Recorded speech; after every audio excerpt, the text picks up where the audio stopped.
Hey there, and welcome back to the channel. Tonight we're diving into the untamed world of the Wild West. Get cozy, close your eyes, and let the story of one cowboy's dangerous journey pull you into the past. Imagine for a moment the vast, unforgiving landscape of the American frontier.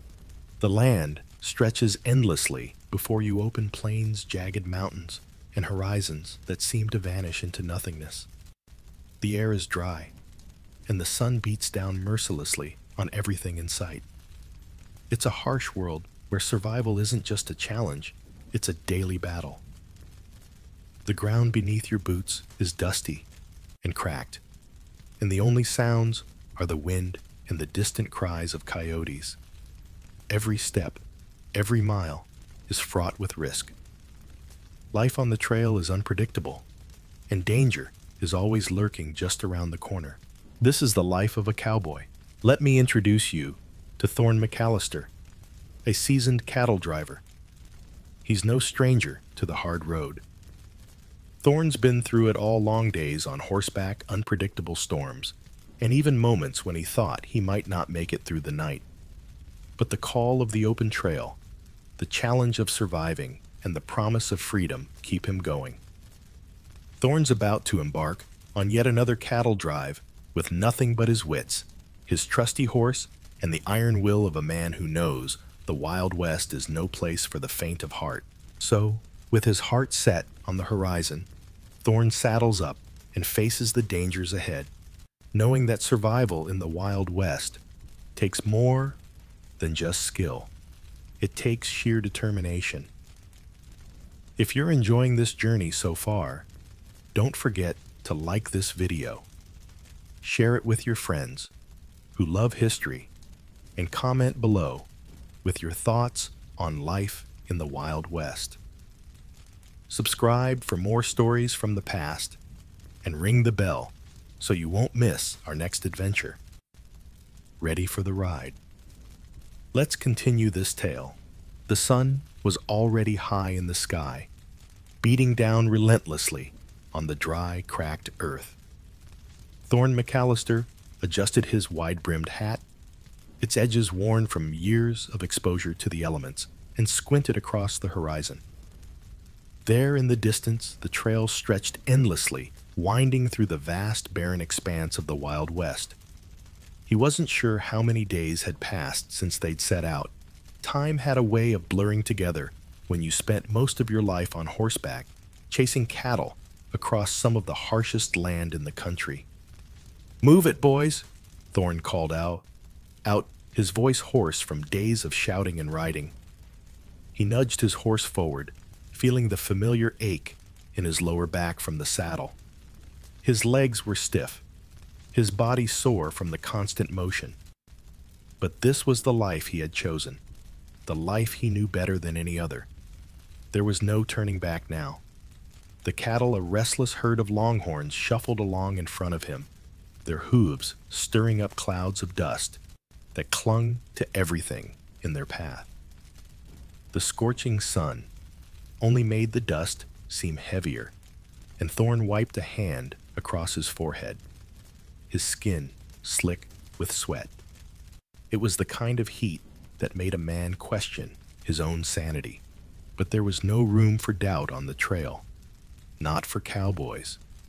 You just kept going, one foot in front of the other, and prayed the end would come sooner rather than later. "You all right, Thorne?" came a voice from behind him. He turned slightly to see his fellow cowboy, a young man named Will, riding close behind.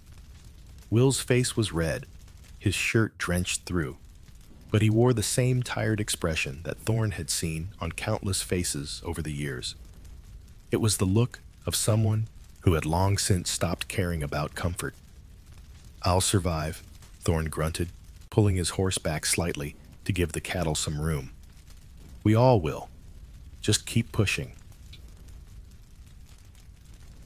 The day stretched on like it always did.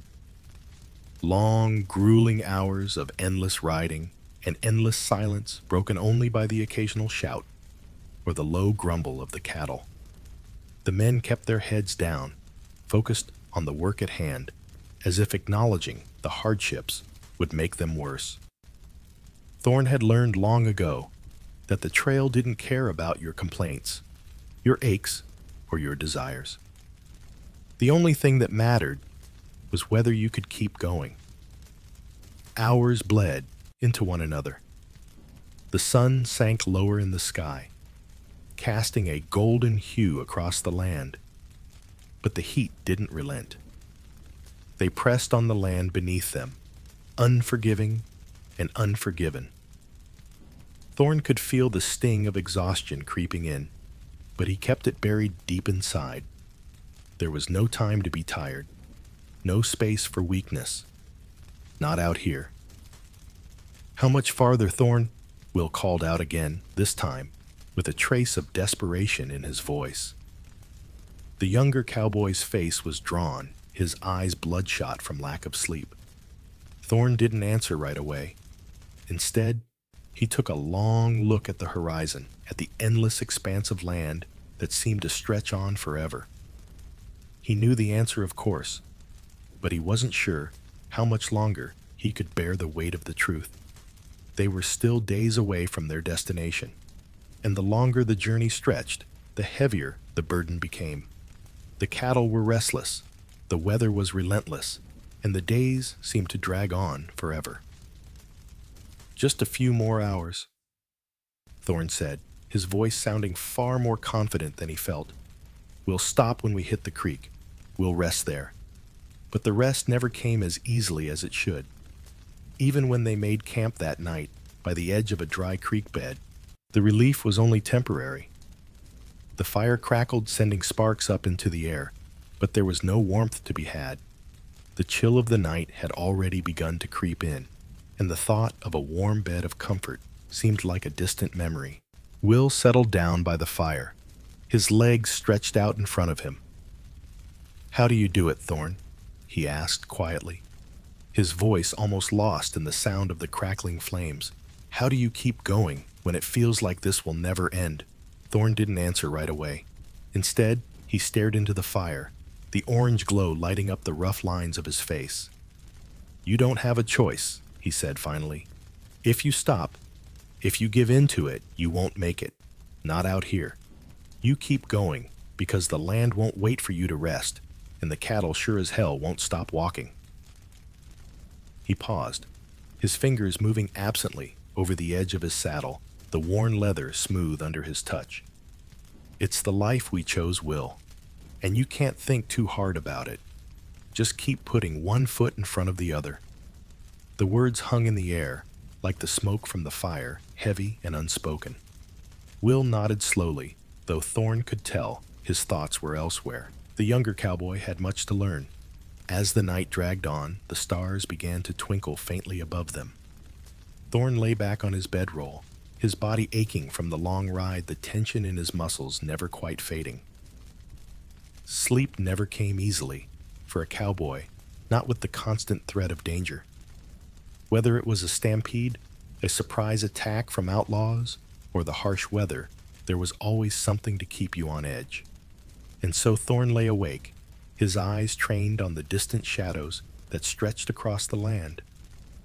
Every creak of the wind, every crack of a branch was a potential threat, but that was the price of living on the frontier. Morning came too soon. The first light of dawn, casting an orange glow across the landscape. Thorn woke with a start, the hard ground beneath him pressing into his bones. There was no time to rest. The cattle were already moving, their restless bleats echoing through the early morning stillness. Thorn pulled himself to his feet, feeling the familiar pain of muscles stiffened by days of continuous riding.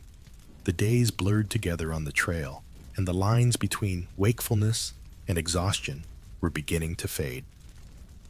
With a grunt, he swung himself into the saddle. His body screamed in protest, but there was no time for that. He nudged his horse forward, eyes scanning the horizon as the herd began to stir. The trail was far from over, and he knew the dangers would only grow as the days wore on. "Come on, Will," Thorn called out to the younger cowboy, who was still struggling to rise. "We've got miles to cover before we stop for the night." Will rubbed his eyes and nodded, a weary smile tugging at his lips. "I'll get there, Thorn," he said, though it sounded more like a question than a statement. And so they rode on. The sun rose higher in the sky, and the trail stretched on before them, endless and unyielding. Thorn had been through worse. He'd seen cowboys fall broken and bent, but he always pressed on. Because that was what you did when you were a cowboy. You kept riding no matter how hard, no matter how far. Because out here, there was no other choice. The morning came too quickly, and with it, the unyielding weight of another day on the trail. The fire had burned low, leaving only a faint smell of smoke in the air. Thorn McAllister stretched his stiff legs, the pain in his body a familiar companion, and stood up, wiping the remnants of sleep from his eyes. His eyes scanned the horizon, where the first hints of daylight began to paint the sky with soft hues of orange and pink. But there was no time to admire the view. The herd needed him, and that meant more hours in the saddle, more miles to cover. He walked to his horse, feeling the ache in his back, the exhaustion lingering from the day before. "Another one of these, huh?" Thorn muttered to himself, slinging his saddle onto the horse's back. "Long ride, no rest, just the way we like it." His fellow cowboy Will was already up the young man's face, drawn from the relentless grind of the trail. Will was still green, but the trail had a way of shaping men. Fast, too fast. Thorn had seen it in the younger cowboy's eyes. A hunger, a weariness, the need to survive. Thorn couldn't blame him. The job wasn't for the faint-hearted, and it wasn't a job at all. It was a fight, a struggle for survival in a place that didn't care if you lived or died. "Ready for another day?" Thorn asked, glancing over his shoulder as he mounted his horse. "Ready as I'll ever be." Will replied, his voice flat, his body stiff as he climbed onto his own horse. With a nod, Thorn kicked his horse into motion, leading the way as the others followed suit. The cattle, half-heartedly munching on sparse grasses, lifted their heads in unison, as if they knew what was coming. The herd was restless, its members shifting and jittering, aware of the long day ahead. Cattle were like that. They felt the weight of the journey, the strain of the long hours on the trail.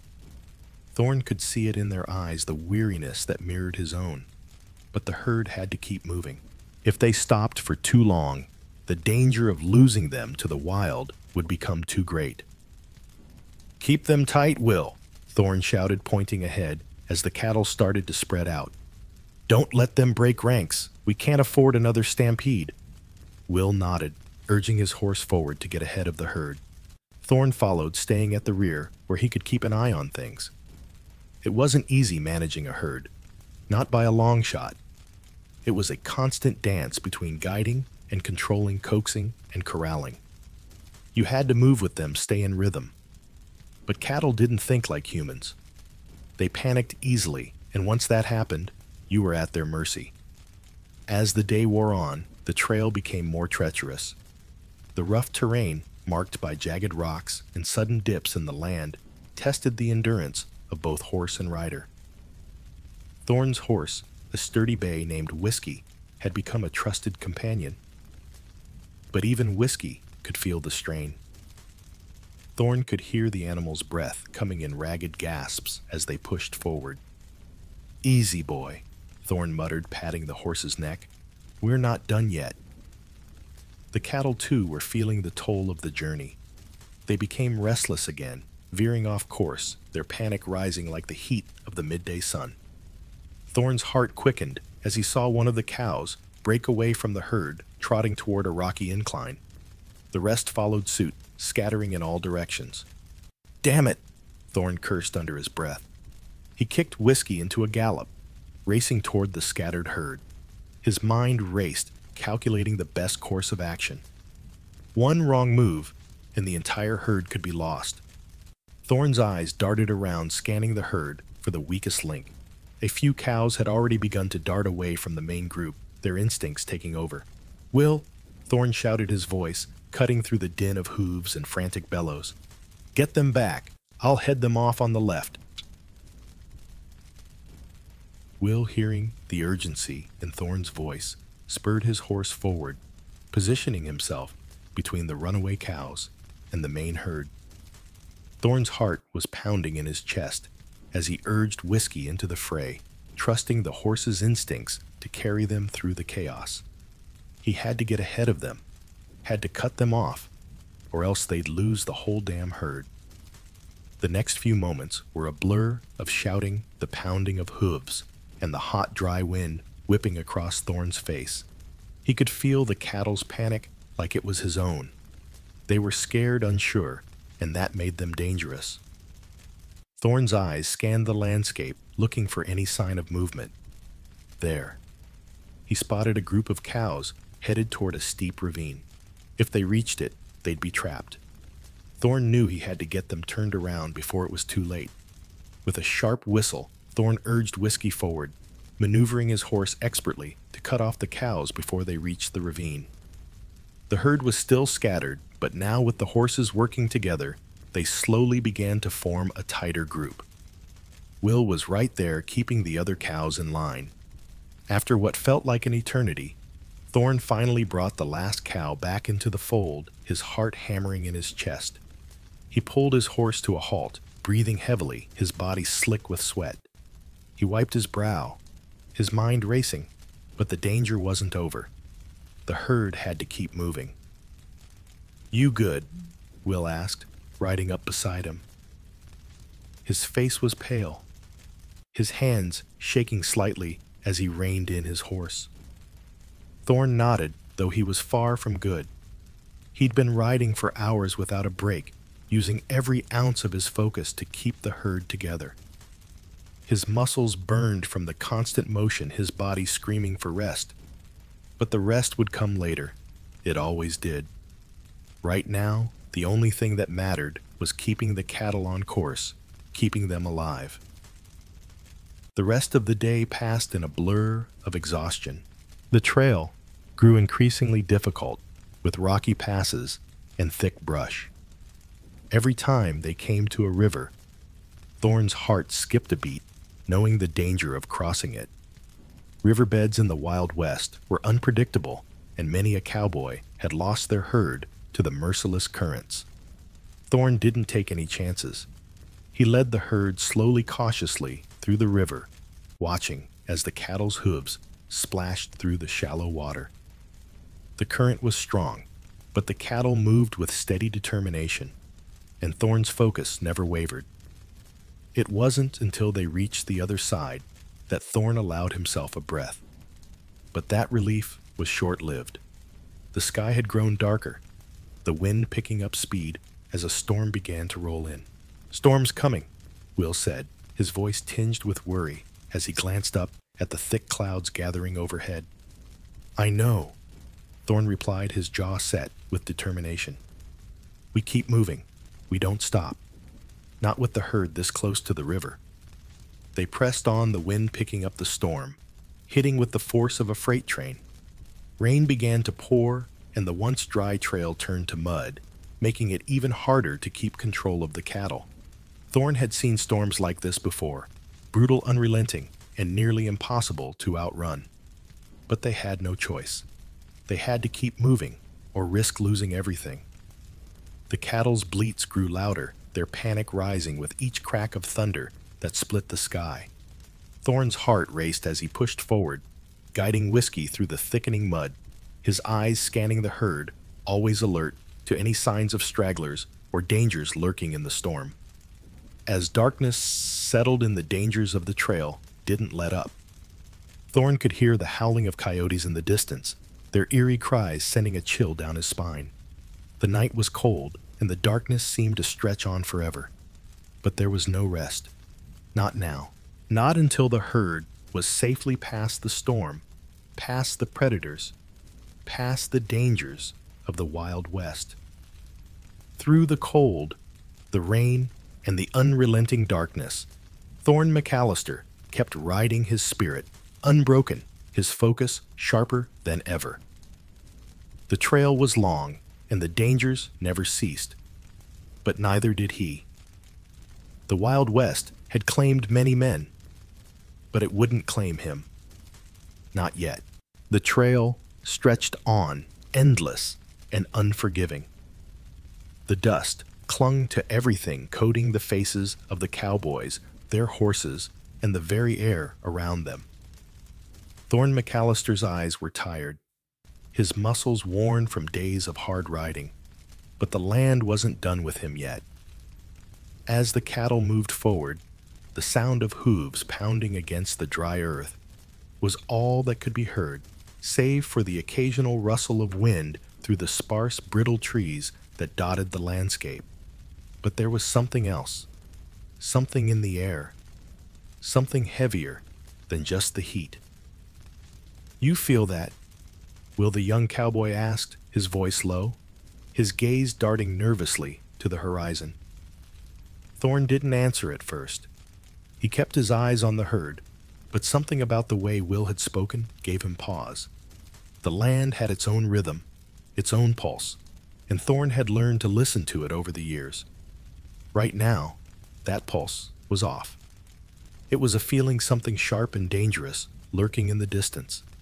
The wind shifted, and Thorne could smell it, something like smoke, a burnt scent carried on the breeze. He looked at Will, who was clearly uneasy.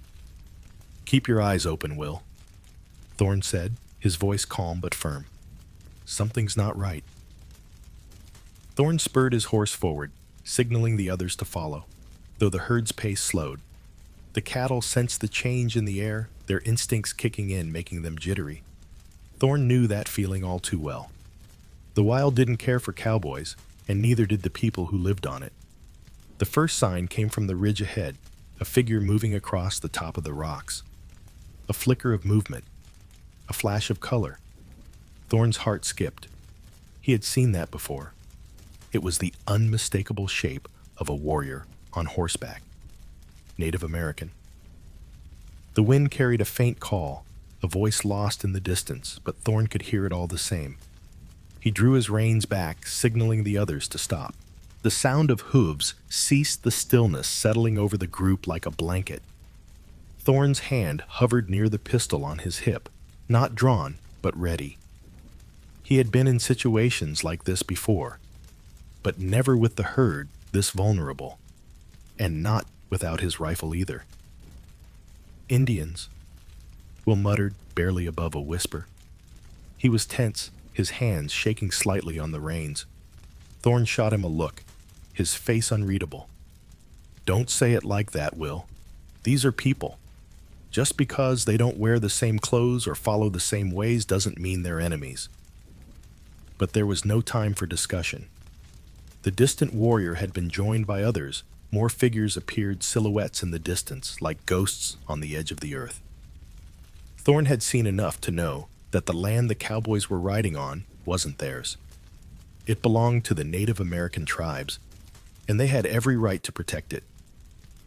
Thorne understood that, but it didn't make the situation any less dangerous. The cattle had been moving across their territory, and that could only mean one thing: a confrontation was coming. Thorne leaned forward in his saddle, his voice low. "Keep close. Don't make any sudden moves." The tension was palpable.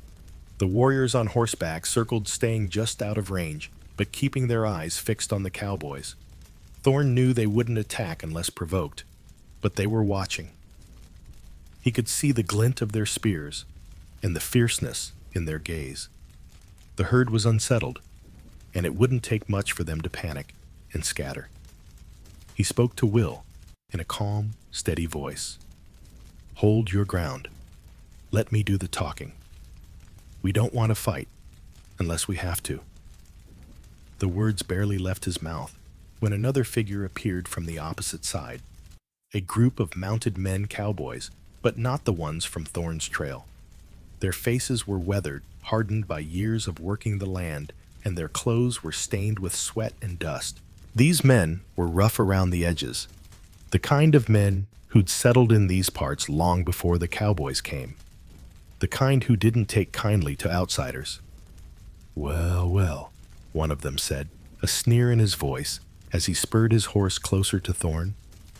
"What do we have here? A bunch of cattle rustlers? Or are we just in the wrong place at the wrong time?" Thorn's eyes narrowed, his hand tightening around the reins. These were the kind of men who thrived on violence, on confrontation. Thorn knew there wasn't much to say to them except for one thing. "Stay back," Thorn said, his voice firm. "This land doesn't belong to you, and it doesn't belong to us either. We're just passing through. We don't want trouble." The man on the horse laughed a deep, mocking sound. "Trouble's already here, cowboy," he said, his tone dripping with contempt. "And if you think you're going to ride through without paying the price, you're mistaken." Thorn's hand brushed the grip of his revolver, though he didn't draw it yet. "I said, stay back." The man's smile faded. His hand moved to his own sidearm, a heavy, worn Colt. "You don't want to do this, cowboy," he said, his eyes narrowing. "But you've got no choice." Thorn's mind raced. The threat was real. It wasn't just the Native American warriors that posed a danger anymore. The men in front of him were ready for a fight, and with the herd so close, it was only a matter of time before chaos erupted. A sudden shout came from the other side, and the first warrior, who had been watching silently, spurred his horse forward, a war cry echoing across the dry earth. In that instant, the standoff broke, and the entire atmosphere shifted. The cowboys drew their guns, and the first shots rang out fast, loud, and sharp. Thorn moved before he could think. His revolver was out in a flash, the weight of it familiar in his hand. The gunfight erupted in an instant, the shots echoing off the dry hills, the air thick with tension and the sharp scent of gunpowder. Will shouted, his horse rearing, and Thorn couldn't see him anymore, couldn't hear anything but the ringing in his ears. The fight was fast. In seconds, it seemed like the entire world had turned into a blur of shouting men and crashing hooves. Thorn rode hard, aiming to break through to escape the chaos. He heard more gunshots, saw figures tumble from their horses, and heard the sharp, high-pitched scream of one of the cattle as it was shot in the chaos. Then, just as suddenly, it stopped. Silence. The battle had left the air, replaced with the distant thrum of the herd, nervous and unsettled. The dust settled slowly, and the first signs of the aftermath began to emerge. Will had managed to stay mounted, his eyes wide with shock. His hands were trembling on the reins. Thorn's heart was still pounding in his chest, the adrenaline still coursing through his veins. He didn't speak for a moment. Instead, he just stared at the men on the ground, the ones who wouldn't rise again. The native warriors, too, had ridden off their mission, completed their territory, defended. Thorn holstered his revolver and sighed, wiping the sweat from his forehead. "That's the Wild West," he muttered. "Sometimes there's no escaping it." Will looked at him, his face pale. "Do you think it's always like this, the violence, I mean?" Thorn paused for a moment, considering the question. "In the Wild West, it's never really about who's right or wrong," he said quietly. "It's about who survives." And just like that, the dust settled and the trail stretched on. The cattle were still moving, the wind still blowing. But Thorn knew, in the Wild West, the risk of violence was always there. It was never far behind, lurking in the shadows, ready to break out without warning. But for cowboys, like Thorn, it was simply another part of the job. And they kept riding. The night was thick with silence, the kind of stillness that could make a man uneasy if he wasn't used to the endless expanse of the Wild West. The campfire flickered weakly, its orange glow casting long shadows on the tired faces of the cowboys. The herd was settled for the night, the cattle lying low under the darkened sky, their occasional movements just barely visible in the flickering light. It had been another long day, filled with the relentless heat of the sun, the blisters on their hands from hours of riding, and the constant pressure of keeping the cattle in line. But now, as the night crept in, the hardships of the day faded into the background, if only for a little while. Thorne McAllister sat on a log by the fire, the firelight dancing across his weathered face. He had seen this many times before, the quiet moments after a long day when the adrenaline had worn off and the men around him could finally breathe, if only for a short time. There was something sacred about these moments, something that made the constant danger, the endless miles, and the struggle for survival feel bearable. The sound of boots crunching on the gravel reached his ears, and he glanced up to see Will, the young cowboy, trudging toward the fire. Will's face was covered in dirt, his shoulders hunched in exhaustion, but there was a weariness in his eyes that spoke of more than just the physical toll of the day. "Mind if I sit?" Will asked, his voice rough from the day's riding. Thorne gave him a nod. "Don't see why not. You've earned it." Will dropped down beside him, pulling off his boots and rubbing his feet. "I swear, Thorne, I don't know how you do it. The constant riding, the cattle, the heat, it's like I can't get a damn moment to breathe." Thorne chuckled, the sound low and rough. "You get used to it, or you don't. Either way, it's the life we live. Ain't no point in complaining. Just gotta keep riding." The young cowboy looked over at him, his brow furrowing slightly. "Is that it then? We just keep going no matter what?" Thorne took a long draw from his canteen, his eyes flickering to the other cowboys gathered around the fire. He could see their faces, tired but familiar. Each one had their own story, their own reason for being out here. But they shared one thing in common. They all understood the value of survival. "It's not just about going, Will," Thorne said, his voice quieter now, almost contemplative. "It's about brotherhood. You see out here, it's not just the cattle that need guiding. We need each other. You keep riding, you keep fighting, and you keep your head up, because those men around the fire, the ones who've been with you through thick and thin, they've got your back." The young cowboy shifted slightly, trying to find a more comfortable position.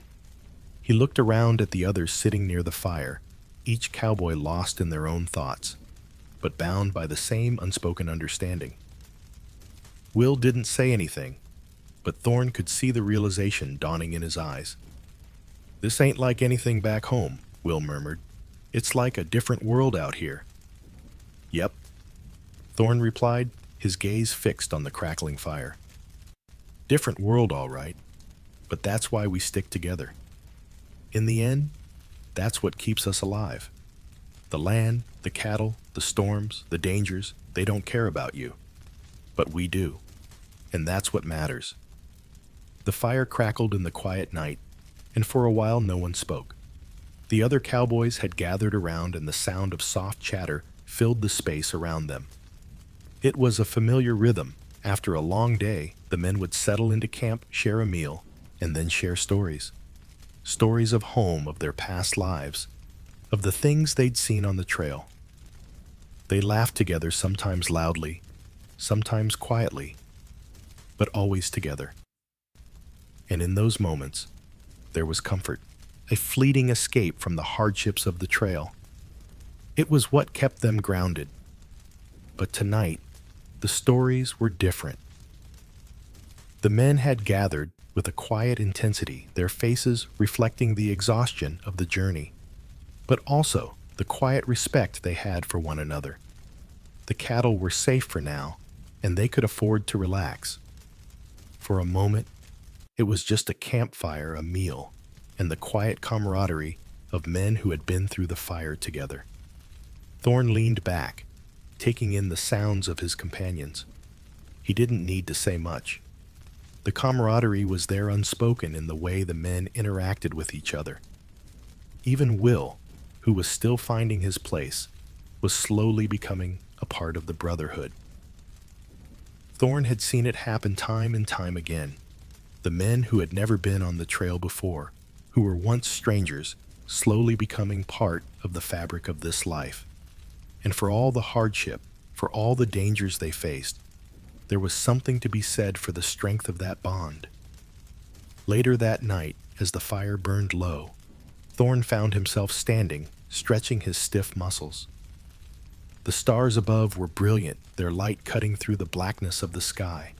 He could hear the faint rustling of the cattle in the distance, but otherwise it was silent. Peaceful, but that peace was fragile. Thorn knew that better than anyone. The storm was coming. Not the weather storm, but the storm that always seemed to be just around the corner. A flash flood, a stampede and outlaw raid. Any number of things could happen out here, and it was up to the men around this fire to be ready. Thorn, Will's voice called out softly, pulling him from his thoughts. Thorn turned to see the young cowboy, sitting up, his eyes wide and serious. "You ever lead during a stampede?" Will asked. Thorn's jaw tightened at the question. He didn't answer immediately, letting the weight of the moment sink in. A stampede was the kind of thing that could end a man's life if he wasn't careful, and it wasn't something you ever wanted to deal with. But it came with the territory. "I've led my share," Thorn said, his voice low. "It's not about being the fastest or the toughest. It's about staying calm, keeping your head when everything else is falling apart." The wind shifted and the air grew colder, but Thorn's mind was still on the question. Being a leader on the trail was more than just riding ahead. It was about making decisions in the heat of the moment when everything was on the line. It was about commanding respect, not through force or fear, but through calm, clear-headed leadership. Thorn looked over at the fire, the crackling of the embers filling the silence. "You'll know when it's your turn, Will, and when it comes, you won't have time to think. Just act. Trust your instincts, and trust the men around you."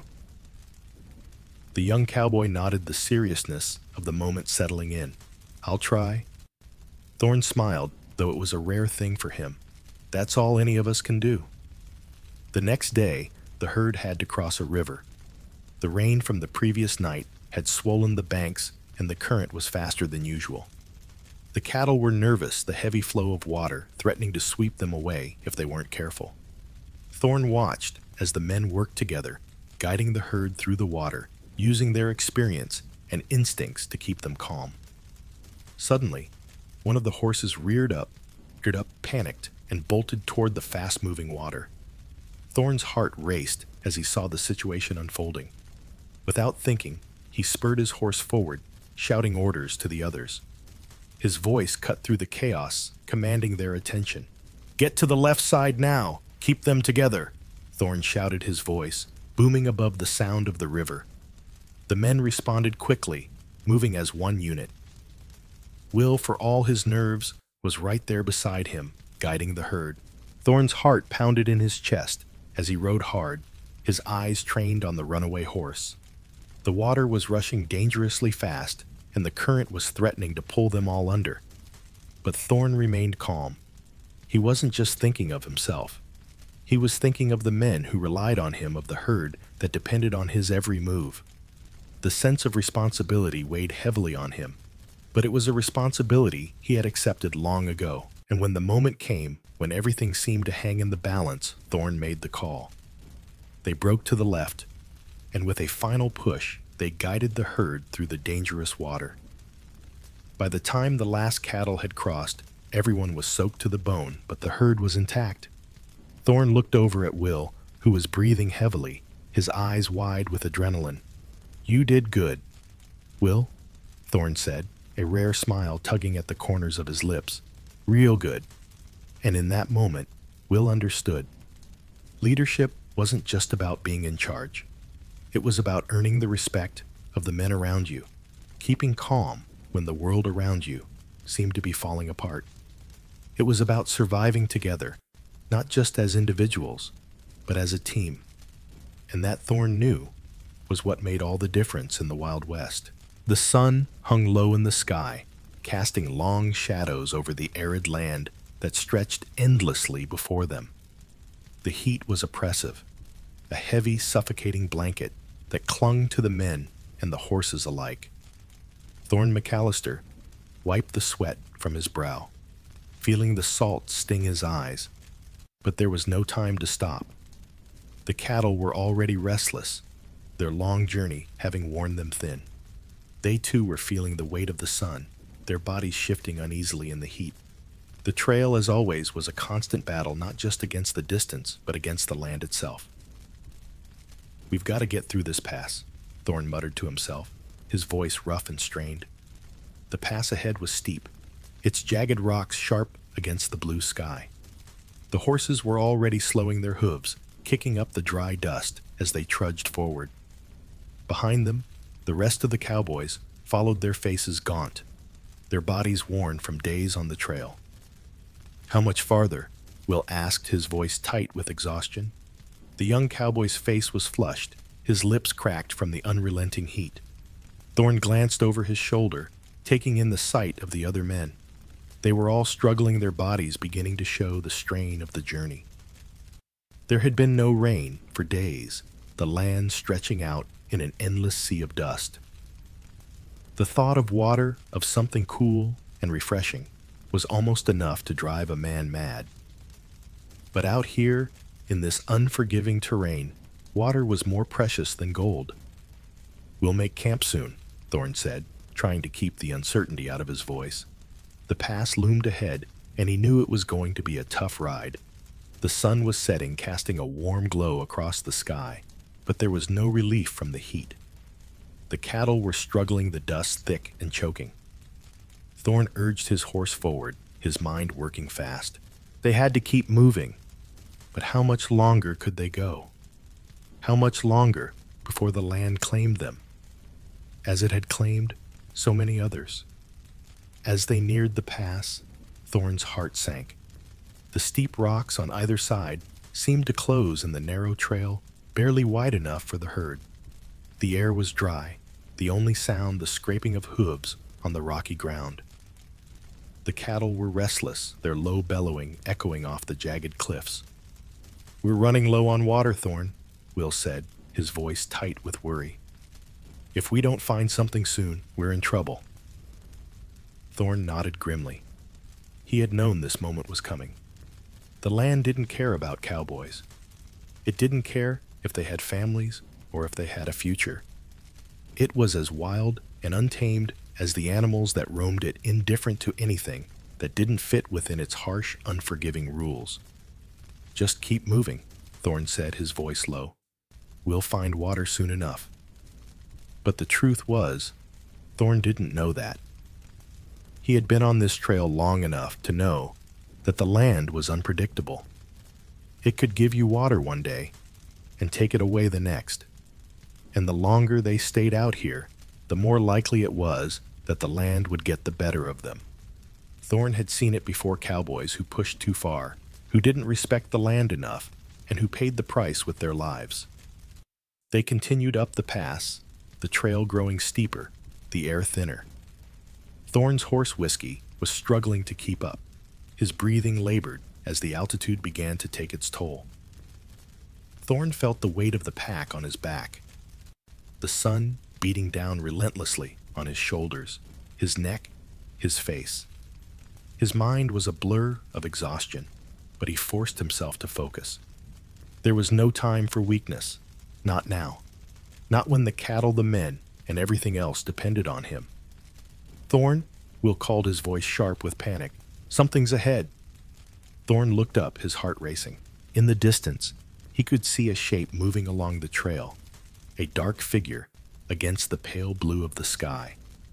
A moment later, Thorne's heart sank as he recognized the silhouette. "Rattlesnake," he muttered, his voice low. The snake was coiled up in the middle of the trail, its scales glinting in the fading sunlight. Thorne knew that a rattlesnake was the last thing they needed right now. It wasn't just the threat of venom. It was the panic that could spread through the herd the way the cattle could become uncontrollable when they were frightened. "Get the herd to the left," Thorne shouted, his voice cutting through the quiet. "Move them now." Will spurred his horse forward, shouting orders to the other cowboys. Thorne didn't wait. He pulled his rifle from its holster, his movements fast, and practiced. He aimed carefully, his breath steady despite the rising tension. The rattlesnake's rattle filled the air, its warning signal, a sharp, frantic sound that seemed to echo off the rocks. But Thorn had no time for hesitation. He squeezed the trigger, and the snake fell still, its body jerking once before going limp. "Move the herd, Will!" Thorn shouted again. The cattle were beginning to panic, their hooves scraping against the rocks as they shifted uneasily on the trail.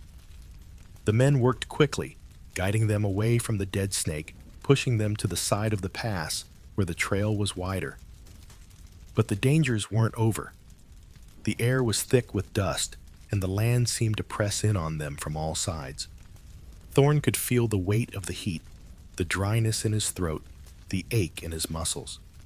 And he knew they were running out of time. They needed water, and they needed it fast. By the time they reached the top of the pass, the sun was low on the horizon, casting long shadows across the land. Thorn's mind was racing his thoughts, jumping from one thing to the next, but there was nothing he could do. He had led them this far, but now the trail seemed to stretch out endlessly before them, an unyielding road that went on and on without end. "Thorn," Will said quietly, his voice strained, "we're going to need to make camp soon. If we don't find water, we're going to lose more than just the herd." Thorn didn't answer. He couldn't. The reality of the situation had settled into him, like a weight one that he couldn't shake. The land had been unforgiving from the start, but now it was worse than ever. The cattle were tired, the men were worn down, and the sun had taken everything it could from them. It was as if the land was testing them, pushing them to the brink. And for what, Thorn had no answer. But as they crested the final ridge, Thorn saw something in the distance, a small creek, its water shimmering faintly in the twilight. His heart leaped in his chest, a wave of relief flooding through him. He urged Whiskey forward, his voice tight with excitement. "Water," Thorn called, his voice hoarse. "We found it. Get the herd down here." The men moved quickly, pushing the cattle toward the creek. The water was cool and clear, and Thorn watched as the animals drank greedily, their tired bodies finally able to rest. He didn't know how long they had, but for now, at least they had won. That night, around the campfire, the men were quieter than usual. The heat had drained them, and the long day had taken its toll. But there was a shared sense of relief in the air, a feeling of survival that came only after facing the land's harshest tests. The dangers of the Wild West had been right there in front of them. The rattlesnakes, the sun, the endless thirst, the predators, they were all part of the trail. But for now, they had made it. "Good work today, Thorn," Will said, his voice low, but full of gratitude. Thorn nodded his eyes, scanning the horizon, the stars already beginning to pierce the dark sky. "It's never over, Will. Out here, it's just another day." And in that moment, Thorn McAllister knew the land might break a man down. It might strip him of everything, but it couldn't take away the will to survive. As long as the trail called, as long as there was cattle to drive, there would always be men, like Thorn McAllister, men who would keep pushing forward, no matter how fierce the land became. The night had fallen heavy and silent on the camp as the embers of the fire flickered and sputtered, casting a soft, flickering light across the tired faces of the cowboys. Thorn McAllister sat quietly by the fire, the sound of crickets filling the stillness of the desert night. The cattle were finally settled, grazing peacefully on what little feed they could find, their soft lowing, a constant hum in the background. The men were resting, but even in the quiet, there was an air of unease, a tension that hung like a thick blanket. It wasn't the land that was weighing on them now. It wasn't the heat, the lack of water, or the endless miles they had traveled. It was the quiet, creeping awareness that something much worse was lurking beneath the surface. The trail had taken its toll on them, and it wasn't just the exhaustion, it was the sickness. Thorn? Will's voice broke the silence hoarse and thin. The young cowboy's face was pale, his eyes sunken with the kind of tiredness that only comes after days of hard riding and sleepless nights. Thorn turned toward him, his brow furrowing as he saw the way Will was clutching his side. "You feeling all right, Will?" Thorn asked, his voice laced with concern. There was something in the young cowboy's posture, something that told him the boy wasn't just tired. Will winced, shifting uncomfortably on the ground. "I don't know, Thorn. I've been feeling off for a couple of days now. My stomach's been aching something fierce, and my head's all dizzy. I thought it might pass, but it ain't getting better." Thorn's gaze hardened. He had seen it before, the way the trail's hardships could affect a man. Illness, infections, and injuries, they were all part of the cowboy's life, though none of the men ever spoke of it openly.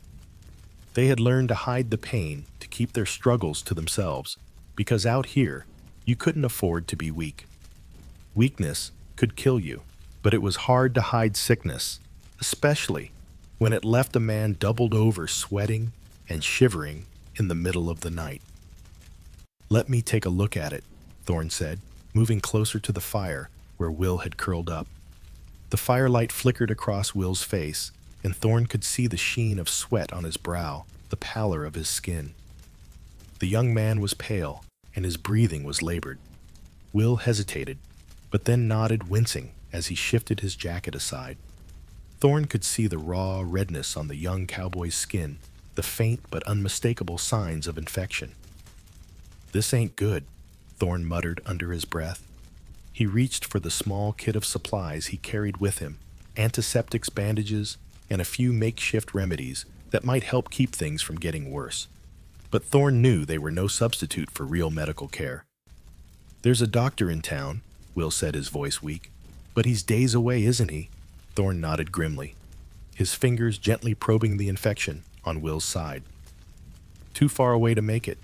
We'll have to deal with it ourselves." The lack of proper medical resources had always been a constant issue for cowboys on the trail. They carried what little they could, but there were no trained doctors, no hospitals, no medicines to really ease the pain. Infected wounds, cuts that had turned into festering sores. These were things that could end a cowboy's life just as easily as a bullet. Thorn pressed a cloth soaked with whiskey against Will's wound, the alcohol stinging the raw skin, and Will hissed in pain. "You're lucky it's not worse," Thorn said, his voice calm but firm. "This could have gotten out of hand real quick.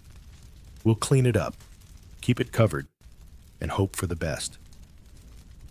Will nodded weakly, his face contorted with discomfort. "I didn't think it'd get this bad," he murmured.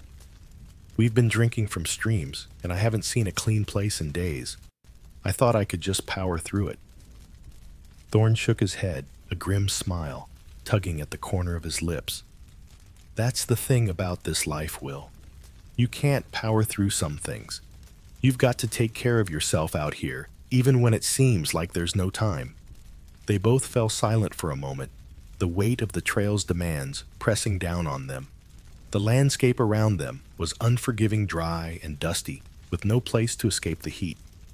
Thorn could feel the toll it was taking not just on Will, but on every cowboy in the camp. There were no clean places, no towns to run to for comfort. They were on their own out here, forced to rely on each other and their wits to survive. The fire crackled softly, and Thorn looked up at the other cowboys, who were gathered around each of them, with their own weariness written across their faces.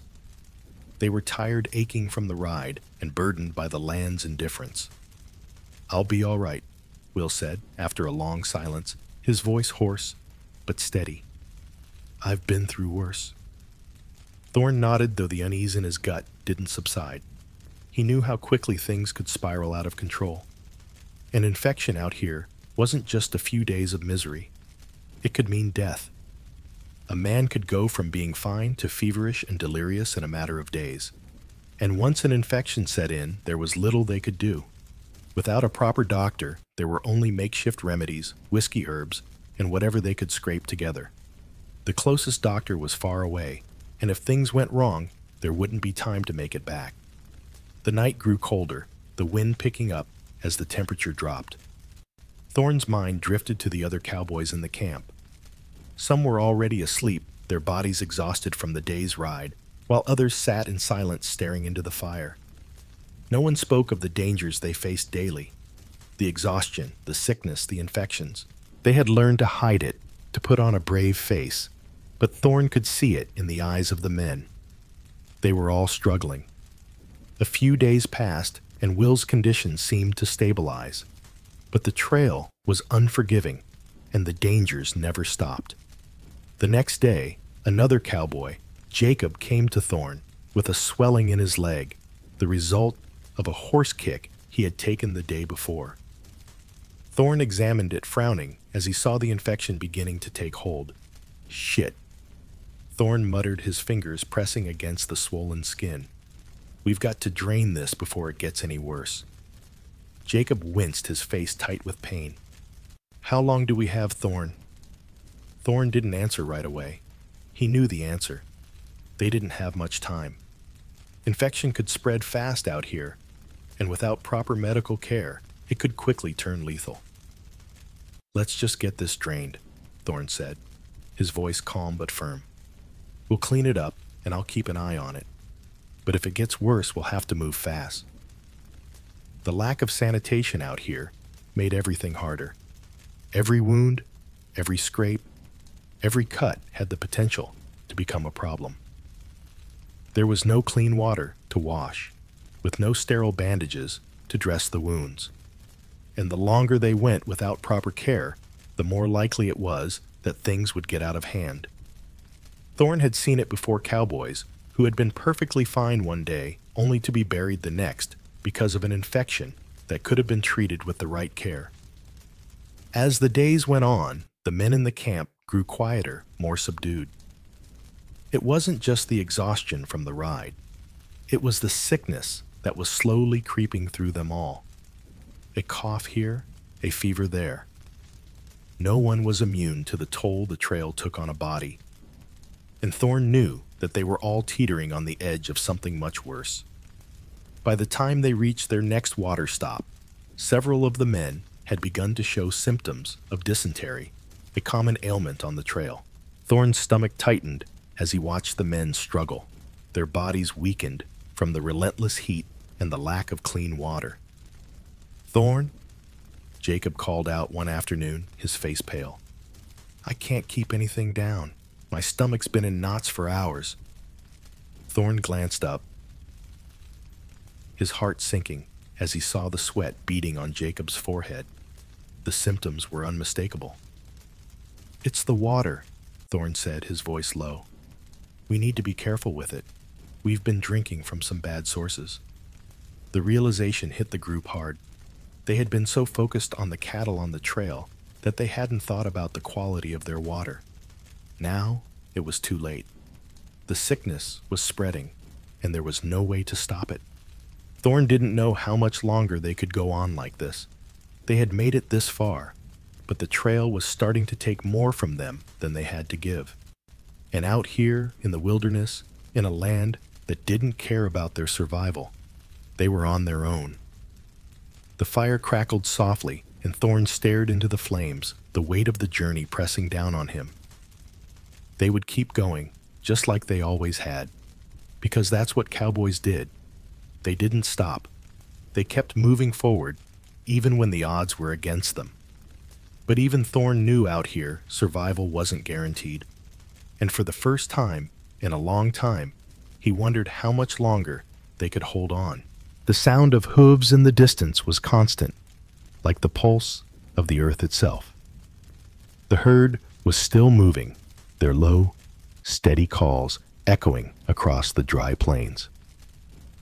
Thorn McAllister rode at the front of the line, his eyes scanning the horizon, ever vigilant for any sign of danger. But today, something weighed heavier on his shoulders than the ever-present threats of predators, storms, or bad water. Today, the pressure of the job was crushing him, bearing down on him with the force of 1,000 pounds. The cattle were slow tired, their hooves scraping the parched earth with every step. It had been days since they'd had a decent rest, and the scorching sun had drained the life from both man and beast. Thorn wiped the sweat from his brow, trying to ignore the way his muscles ached with exhaustion. They were behind schedule. The market was waiting, and if they didn't reach it soon, there would be hell to pay. "Thorn," Will called from behind, his voice tinged with frustration. "We're barely moving. We need to push them harder if we want to make it to market on time." Thorn's jaw tightened, the familiar knot of stress forming in his stomach. He could feel Will's eyes on him, the younger cowboy's impatience simmering just below the surface. But Thorn didn't need to be told. He knew how critical this drive was. If they didn't get to market soon, their livelihood was at risk. The cattle weren't just a source of income. They were the only thing standing between Thorn and ruin. A failed drive meant more than just lost money. It could break him, shatter everything he had worked for. "I know," Thorn muttered, his voice low and strained. "But pushing them too hard isn't going to help. We need to keep them steady, get them to the river crossing. Once we're there, we'll have a better chance." Will gritted his teeth, but didn't say anything else. Thorn could feel the tension between them, the unspoken pressure that both of them carried. Will was young, still learning the ropes of life on the trail. But he knew how much was riding on this drive. Thorn had seen it in his eyes from the start, the hunger for success, the need to prove himself. But Thorn also knew that hunger could be dangerous. Pushing too hard too fast would only make things worse. As the sun climbed higher in the sky, the land seemed to stretch on forever, an endless sea of dust and dry brush. Thorn could feel the weight of the heat pressing against him, the relentless glare of the sun sapping his strength. The cattle were slowing even further, their movements sluggish, their breath labored. Thorn urged his horse forward, keeping pace with the herd, but his mind was racing. The deadline loomed over him, casting a shadow that threatened to swallow them all. "We've got to keep moving, Thorn," Will said again, this time his tone more urgent. "If we don't reach the market on time, we'll lose everything. You know what's at stake." Thorn nodded, his grip tightening on the reins. He had been down this road before, the constant pressure of making it to market, the looming threat of failure hanging over him like a cloud. He knew that if they failed, there would be no second chance. They were too far into this to turn back now. The cattle were his responsibility, and that responsibility was a weight that only grew heavier with every passing mile. "I know," Thorn said, his voice hard, "but we can't afford to lose them. One wrong move, and we'll have nothing left. We've got to keep them steady." Will shot him a look, but Thorn didn't meet his gaze. There was no time for distractions, no time for explanations. The herd had to keep moving no matter what. As the day wore on, the exhaustion settled deeper into Thorn's bones. The trail was rough, the terrain more unforgiving than ever. The cattle were tired, their pace slowing with each mile. The men were tired too, their faces lined with dust and sweat, their bodies aching from the relentless ride. Every time Thorn glanced back, the herd seemed to grow further away, their movements more erratic. "We're losing them, Thorn," Will said, his voice tight with frustration. "They're not going to make it at this pace." Thorn looked back at the herd, his brow furrowing as he saw the stragglers trailing behind. He knew Will was right. If they didn't push harder, they'd risk losing the whole drive. But pushing too hard could cause the cattle to scatter, and once that happened, it was a race against time to round them up. "We're not losing them," Thorn said, his voice calm but firm. "We're just going to have to make camp early tonight. Let them rest. We'll get moving at first light." Will didn't argue, but Thorn could feel his eyes on him, the young cowboy's doubts lingering in the air between them. The pressure was mounting, and Thorn could see it in Will's expression. They were all feeling it, the weight of the job, the knowledge that failure was not an option. By the time they reached the river crossing, the sun was dipping low in the sky, casting a golden light over the water. The herd was exhausted. The men were weary, but Thorn knew this was the turning point. If they could get across the river, they'd be on the home stretch. It would be a few more days of hard riding, but they could make it. They had to. "All right, boys," Thorn called, his voice steady, despite the storm of thoughts raging in his mind. "Get the cattle in the water. Keep them moving, and don't let them scatter." The men sprang into action, urging the cattle toward the river's edge, guiding them into the cool, rushing water. Thorn's eyes scanned the herd, watching carefully for any signs of panic. The river was fast, its current stronger than he had anticipated, and the last thing they needed now was a stampede. "Thorn!" Will shouted from the other side of the river. "We've got a problem. One of the cattle is stuck in the current." Thorn's heart skipped a beat. The cattle were the livelihood of this whole drive. Losing one to the river could mean the difference between making a profit and losing everything. Without a word, he spurred his horse forward, riding hard through the water to where the cattle were struggling. The current was powerful, and the water was knee-deep, but Thorn couldn't afford to hesitate. He saw the animal first, a young cow, its legs tangled in the debris along the riverbed, struggling against the current. Thorn's mind raced as he scanned the area. He could hear the men shouting, urging the cattle forward, but his focus was on the struggling animal. One wrong move, and they could lose it. One wrong move, and the herd would be scattered. "Help me!" Thorn shouted, his voice hoarse from the exertion. "We need to pull it out, now." Will and another cowboy rode forward, their hands reaching for the young cow, but it was stuck fast. The men struggled, pulling with all their strength, but the cow wouldn't budge. Thorn's pulse quickened, his thoughts running faster than his heart. If they couldn't get this animal out, they would lose valuable time they didn't have. "Come on!" Thorn barked, his voice sharp with urgency. "Don't stop. We have to get it out." Finally, after what seemed like an eternity, the cow was freed, its body pulled from the current. It was exhausted, its breathing shallow, but it was alive. Thorn allowed himself a brief sigh of relief, but there was no time to rest. The herd was still crossing, still pushing forward through the water, and Thorn knew they were cutting it close. As the men guided the cattle across the river, Thorn's thoughts turned inward. He had led them this far through heat exhaustion and the constant pressure to meet deadlines, but the stakes had never been higher. A failed cattle drive wasn't just a financial setback. It was ruined. It was the end of everything they had worked for. The risk was always there, lurking just beneath the surface, and Thorn knew that every decision, every move he made would determine their fate. By the time the herd had crossed and the men had set up camp on the other side, the sun had set and the stars were beginning to dot the sky. Thorn sat alone by the fire, his eyes fixed on the flames.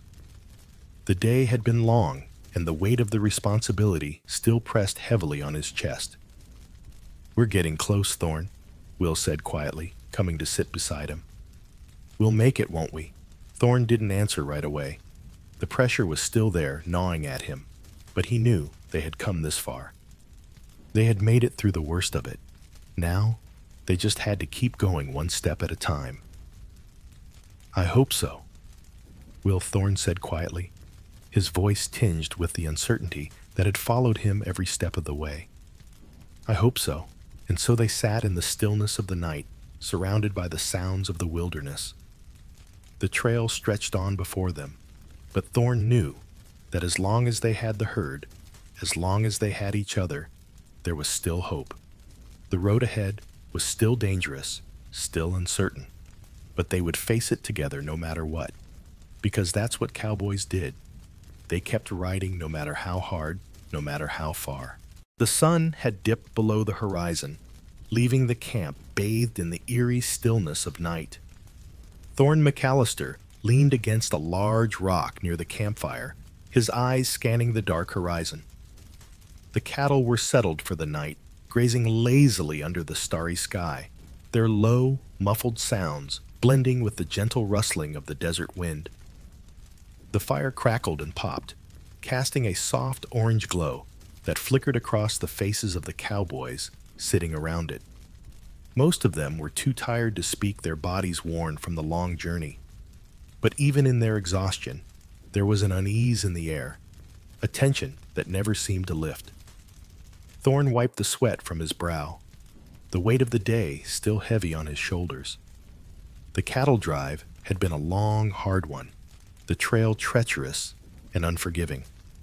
But the real danger wasn't the land or the weather. It wasn't even the exhaustion that weighed on their bodies.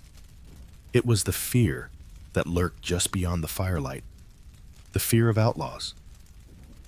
"Thorn, you feel that?" Will's voice broke the silence, his tone laced with concern.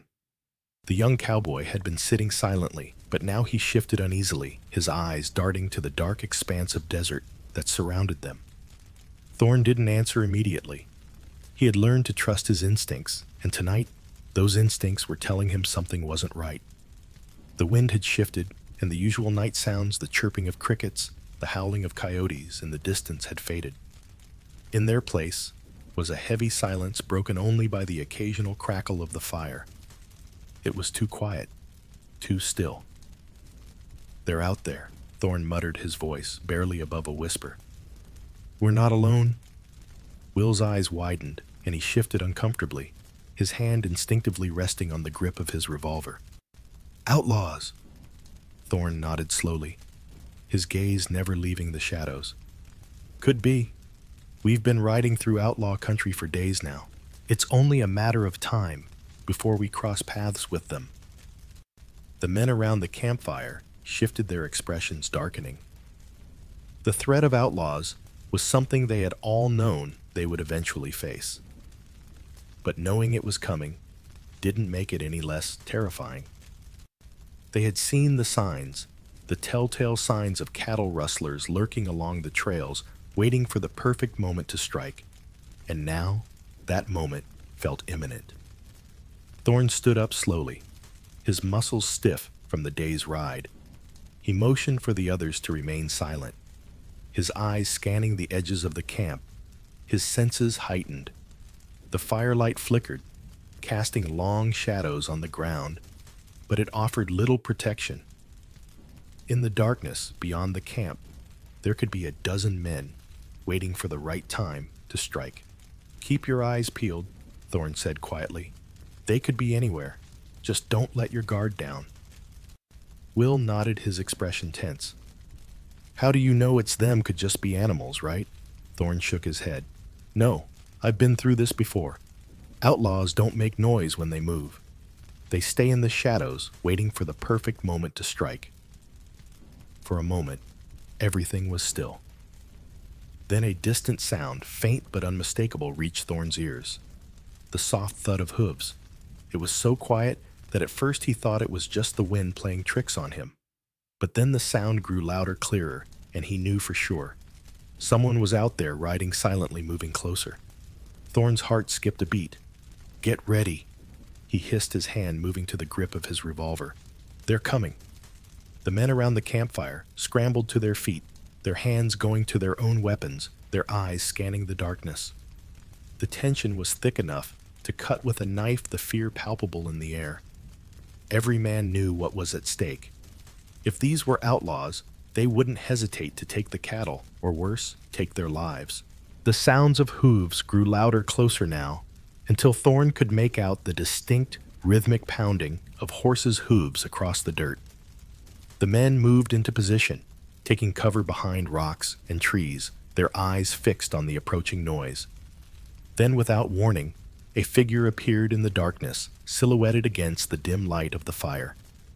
It was a man on horseback, his face obscured by the shadow of his hat. "Who goes there?" Thorn called out, his voice firm, but his heart pounding in his chest. The figure didn't answer. Instead, the horseman reined in his mount, stopping just at the edge of the campfire's glow. "Just passing through," the man said, his voice gravelly but calm. "We don't want trouble. We're just looking for some water." Thorn didn't lower his guard. The words sounded too rehearsed, too casual. It was a tactic, a way to see if they could provoke a reaction. Outlaws were clever like that. They would test you, try to see if you'd give anything away. And the moment you let your guard down, that's when they'd strike. "You've got 5 seconds to turn around and leave," Thorn said, his voice cold, his eyes narrowing. "You're not welcome here." The man didn't flinch. Instead, he let out a soft laugh, the sound carrying on the wind. "Is that so?" he asked, his tone mocking. "You think you can stop us?" Suddenly, a second figure appeared from the darkness, followed by another. Then from the shadows, a third and a fourth emerged, their horses moving silently into the camp. It was a coordinated move, a clear ambush. Thorn's blood ran cold. They had walked right into it. "Looks like we got ourselves a bit of trouble," the first man said, a grin spreading across his face. "But don't worry, cowboy. We'll make it quick." Thorn's hand tightened on the revolver at his side. "You made a mistake," he said, his voice low and threatening. "This is our herd, and you're not taking it." The air was thick with tension, the men on either side of the campfire poised to draw their weapons. Thorn's mind raced, calculating the odds. They were outnumbered, 4-1, and they didn't have much time before the situation went south. Suddenly, one of the outlaws spurred his horse forward, a quick motion that set everything into motion. "We're taking the herd, McAllister. You've had your fun. Now get out of the way." In the blink of an eye, Thorn drew his revolver, his instincts kicking in. The sound of gunfire split the air, sharp and deafening. It wasn't just the outlaws who had drawn the cowboys were ready too. Shots rang out in the dark, the sound of hooves pounding the earth as the horses reared and bucked in panic. Thorn's eyes were locked on the outlaw leader, his gun steady in his hand. The world around him seemed to slow, every sound amplified as he aimed. The outlaw's face twisted in a snarl, his hand reaching for his own weapon. But Thorn was faster. Another shot rang out, and the outlaw fell from his horse, crashing to the ground with a sickening thud. The other outlaws hesitated for just a second, unsure of what to do. That hesitation was all Thorn needed. He spurred his horse forward, yelling orders to the men. "Push them back! Keep the herd tight!" The chaos that followed was a blur of gunshots, horses charging, and men shouting. Thorn's heart pounded in his chest, but his mind was clear-focused. This wasn't just about survival. It was about protecting everything he had worked for. The herd, the men, his livelihood. The bandits were on the move, trying to scatter, but Thorn and his crew were quick. One of the outlaws tried to break through the line, but Will was on him in an instant, his revolver flashing as the outlaw dropped to the ground, his body falling limp to the earth. By the time the last of the outlaws had fled into the darkness, Thorn was breathing heavily, his body tense with adrenaline.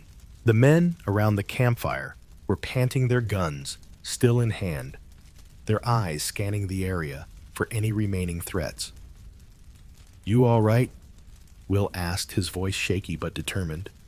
Thorn nodded, his mind still racing. "We're all right, for now."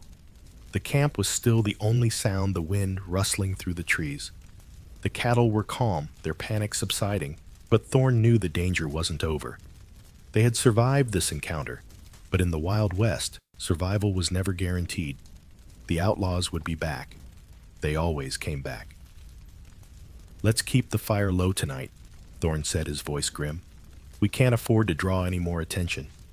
The men settled back into their positions, their faces weary but resolute. They had fought off the outlaws, but Thorn knew it was only a matter of time before another threat appeared on the horizon.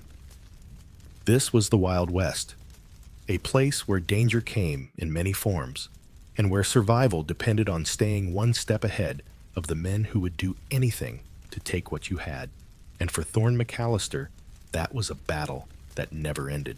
The wind howled across the plains, carrying with it the dry, parched scent of the earth and the distant bleating of the herd. Thorne McAllister sat atop his horse, his eyes scanning the horizon, but there was little to see beyond the endless expanse of dust and sagebrush. The landscape stretched out before him in a sea of brown and gray, and for the thousandth time, he felt the weight of the isolation settle in his chest. It wasn't just the physical distance that separated him from the world he once knew. It was the silence, the emptiness.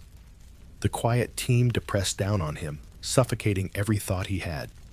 The trail had already taken its toll on Thorne. He had been out here for months, riding with the herd guiding it from one barren patch of land to the next. But it wasn't just the cattle that felt the distance. It was him too. Every day, the same faces, the same conversations, the same grueling hours. The days blended in a haze of dust and sun, and the nights were no better. Sitting around the campfire with the other cowboys, the conversations were sparse, the words few. They had all learned to hide their true feelings. That was part of the cowboy code. But Thorne had been doing this long enough to know that the silence was beginning to take its toll. "Thorne," Will said, breaking the stillness, his voice quiet and distant. Thorne glanced over at the young cowboy who was riding beside him, his eyes downcast, his shoulders slumped. "You ever get the feeling that the world's just too big? Like it's all stretching out in front of you, and you'll never reach the end?" Thorne didn't answer at first. He knew exactly what Will meant. The vastness of the land had a way of swallowing a man whole. It was one thing to ride through it, to work it, but to live in it day after day, month after month, that was something else. It wore you down, wore you thin, until you weren't sure where the land ended and you began. "I know what you mean," Thorne said finally, his voice low. "Feels like the land just keeps going, and we just keep moving, trying to keep up with it." Will nodded, but didn't speak again. They rode on in silence, the wind whipping through their hair, the only sound the rhythm of the horses' hooves on the hard earth. Thorne could feel it, that weight in the air, the weight of solitude that came with being a cowboy. For months on end, the only company he had was the men riding with him, men who for the most part kept their thoughts locked away just like he did. In the evenings, after a long day of riding, they would gather around the campfire, eat what little food they had, and talk about anything and everything. But never the things that really mattered. The loneliness that sat heavy in each of their chests, the homesickness that crept up when the night grew dark, the longing for someone beyond the endless trail. They all felt it, but none of them spoke of it. "How long's it been since we saw a town?" Will asked after a while, his voice quiet as though he didn't expect an answer. Thorne thought about it for a moment. It had been weeks, maybe more. He couldn't remember exactly. Time seemed to slip away when you were on the trail. Days blurred into one another, and the concept of time lost all meaning. But that wasn't what weighed on him. What mattered now was that the feeling of being untethered, of being out here without any connection to the world he once knew, was growing stronger with every passing mile. "I don't know, Will," Thorne answered, his voice distant. "But I know one thing. When we get to the next town, I'm getting a drink. Hell, I'm getting a whole bottle." Will let out a quiet laugh, but it was hollow, lacking the usual lightness of their conversations. "I hear ya. Might be nice to just talk to someone who doesn't know how to rope cattle." Thorne chuckled at the thought, but the laughter didn't last. The silence crept in again, filling the space between them. The truth was, it wasn't just the distance between them and civilization that made Thorne feel isolated. It was the silence, the quiet that filled the space where words should have been. The isolation from the world beyond the herd was wearing him down, grinding away at the edges of his mind. There was no escape from it, no way to outrun the loneliness that seemed to seep into every part of his being. As the days passed, the weight of it began to feel heavier, and it wasn't just Thorn who felt it. The other cowboys were beginning to show signs of wear too. Their faces were drawn, their eyes tired. The usual banter around the campfire had disappeared, replaced by an oppressive quiet that hung over the camp like a cloud. Even the younger men, who had once been full of energy and hope, were beginning to show signs of exhaustion, not just in their bodies, but in their spirits. They had been out here too long, and the land was beginning to take more from them than they had to give. "Thorn," Jacob, another cowboy in the group, said one evening as they sat around the campfire, his voice low and tired. "You ever feel like you're not even living anymore, just surviving? Like there's nothing left but the ride, the cattle, and the days that stretch on forever?" Thorn didn't answer right away. He had heard the same question before from the same men.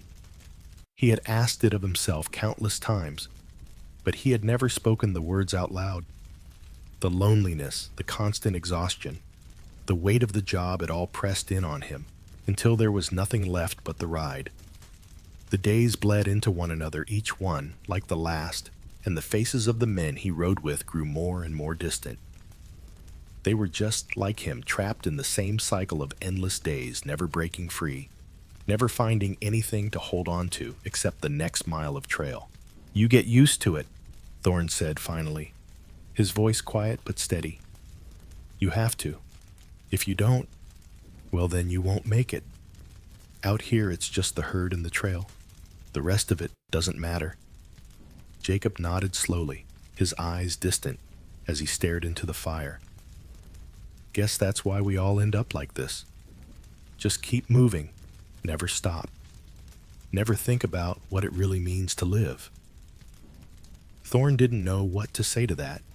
He had seen it before, men who had been on the trail for too long, who had given up everything they had to this life. It wasn't just the physical toll that wore a man down. It was the mental toll, the constant loneliness that gnawed at your soul when you had no one to talk to, except the other cowboys, who felt just as lost as you did. The men who had been on the trail for years, who had no family, left no home to return to. They were drifting, just like the herd they drove, moving from one place to the next, with no real destination in sight. The nights were the worst. When the fire had burned down to embers, and the men lay on their bedrolls, staring up at the starry sky, it was then that the loneliness crept in like a thief. It was in the quiet moments, when the wind was the only sound, that the isolation became unbearable. The men didn't talk about it, but Thorn could see it in their eyes. He saw it in Will, the young cowboy who had only just joined them. He saw it in Jacob, who had spent more years on the trail than he could count. The isolation was eating away at them, but none of them could escape it. The only thing they could do was keep riding, keep moving forward. And yet, in the quiet of the night, when the sounds of the desert were the only things left, Thorn couldn't help but wonder, how much longer could he keep going? How much longer could he live this life of endless days and empty nights, with nothing to hold on to except the trail? He turned to Will, who was sitting a few feet away, his eyes fixed on the fire. "You ever think about going back home?" Thorn asked, his voice quiet, almost like a confession. Will didn't answer right away. He looked up at Thorn, his face tired, his eyes haunted by the same loneliness that Thorn felt. "Sometimes," Will said, his voice distant. "I think about what it would be like to just stop, to get off the trail and go back. But then I remember there's nothing back there. No one is waiting for me. Just the same empty life I left behind." Thorn nodded, understanding all too well. The trail wasn't just a way of life, it was an escape. an escape from everything they had left behind. "You're not alone out here, Will," Thorn said, his voice steady. "We've all got each other. That's what keeps us going." Will looked up at him, his face softening for a moment. "Thanks, Thorn." And for a brief moment, the loneliness lifted. Just enough for Thorn to breathe. But even then, he knew it wouldn't last. The trail was a harsh, unforgiving place, and it took more from a man than he could give. But for now, at least they had each other. And that was enough to keep moving forward, 1 mile at a time. The night was dark, the air thick with the smell of dry earth, and the distant, faint scent of burning wood. Thorn McAllister sat by the smoldering campfire, his gaze fixed on the low flames that flickered and crackled. The men around him were quieter than usual, their faces dimly lit by the firelight, eyes hollow from exhaustion. The cattle were settled for the night, their low, steady bellowing echoing in the distance, but there was no real peace in the camp. Not tonight. Not after the long, relentless days they had endured. The last few weeks had been harder than usual. The trail seemed to stretch on endlessly, each mile feeling like 10, and the burden of survival was weighing heavily on everyone. It was the heat, the constant dust, the loneliness. But there was something else too, something deeper. Thorn could see it in the eyes of the men. It was the toll that the trail took on the soul, a toll that no amount of food or water could alleviate. The kind of weariness that seeped into a man's bones, making him ache in ways he couldn't explain. It wasn't just the miles they rode or the cattle they drove. It was the constant mental strain, the pressure of knowing that at any moment, everything could fall apart. That's when the temptation started creeping in, just like it always did. The bottle. The only thing that seemed to offer a break from the unending grind. The only thing that allowed a man to forget, even if just for a few hours, about the land that seemed to stretch on forever, the hunger gnawing at his insides, and the loneliness that never seemed to go away. Thorn's hand brushed against the weathered neck of his canteen, the smooth leather a comforting weight against his calloused fingers. He hadn't touched it yet. He'd learned a long time ago that one drink could quickly become 2, then 3, until the firelight blurred and the night seemed to swallow him whole. The temptation was always there, lurking just below the surface, whispering to him in the quiet moments when the world was still, and his thoughts began to turn inward. "You planning on drinking tonight, Thorn?" Will's voice cut through the quiet, his words sharp and filled with an unspoken question. The young cowboy was sitting a few feet away, his body stiff with tension. Will had been with the group for a few months now, but already Thorn could see the toll the trail was taking on him, the same way it had taken its toll on Thorn all those years ago. "I'm thinking about it," Thorn replied, his voice low. "But not tonight. Not yet." Will didn't say anything more, but Thorn could feel the younger man's eyes on him. Will had been quiet lately, his mood darkening with each passing day. He had been out here long enough to know how the trail could break a man, how it could twist you up inside, leaving you with nothing but the sound of the wind and the loneliness that seemed to wrap around your soul like a vice. The fire crackled as Thorn leaned back against a rock, his body aching with the familiar exhaustion of the trail. The others were scattered around the camp, their eyes heavy with sleep, but no one seemed to be able to rest fully. They were all too aware of the harshness of their existence, the pressure of the days ahead, the endless grind that awaited them at the next bend in the trail. "You know," Will said suddenly, his voice cutting through the silence, "sometimes I wonder what it's all for. All this riding, this pushing through the dust and the heat. What do we even have to show for it at the end of the day?" Thorn didn't answer right away. He knew exactly what Will meant. The same question had crossed his mind more times than he could count. What was it all for? The cattle, the trail, the endless days in the saddle. It felt like an unending cycle of survival, one that didn't seem to have any purpose beyond the next meal, the next rest, the next mile. But Thorn had learned a long time ago that questioning it was pointless. The trail was what it was. You either kept riding or you didn't. The land didn't care about your doubts, your pain, or your questions. It just kept pushing you forward day after day until you either gave in or you broke. "It's all we got, Will," Thorn said, finally his voice low and rough. "There's nothing back there for any of us. Not anymore. Out here, it's just us and the cattle. We ride, we survive, and that's all we can do." Will was silent for a moment, his gaze fixed on the fire. Thorn knew what the younger man was feeling. The weight of the trail was beginning to wear him down. The isolation, the exhaustion, the monotony. It all felt endless. It was easy to get lost in the despair. Easy to let the land consume you until there was nothing left but a cowboy and his horse, alone on a never-ending road. "Maybe," Will said after a long pause, "maybe that's why we drink. To forget, even just for a little while, that all we have is the next mile." Thorn didn't respond immediately, but the words struck him deep. He had seen it before men who had turned to the bottle, who had let it numb them to the pain, to the ache in their bones, to the emptiness in their souls. But that kind of escape didn't last. It couldn't. It only made the days harder, the nights longer, and the loneliness more unbearable. "You think one drink'll fix it?" Thorn asked, his voice gentle but firm. Will shifted uncomfortably, his hands fidgeting with the reins of his horse. "I don't know," he muttered. "I just know it's easier to deal with when you're not thinking about it." Thorn knew what he meant.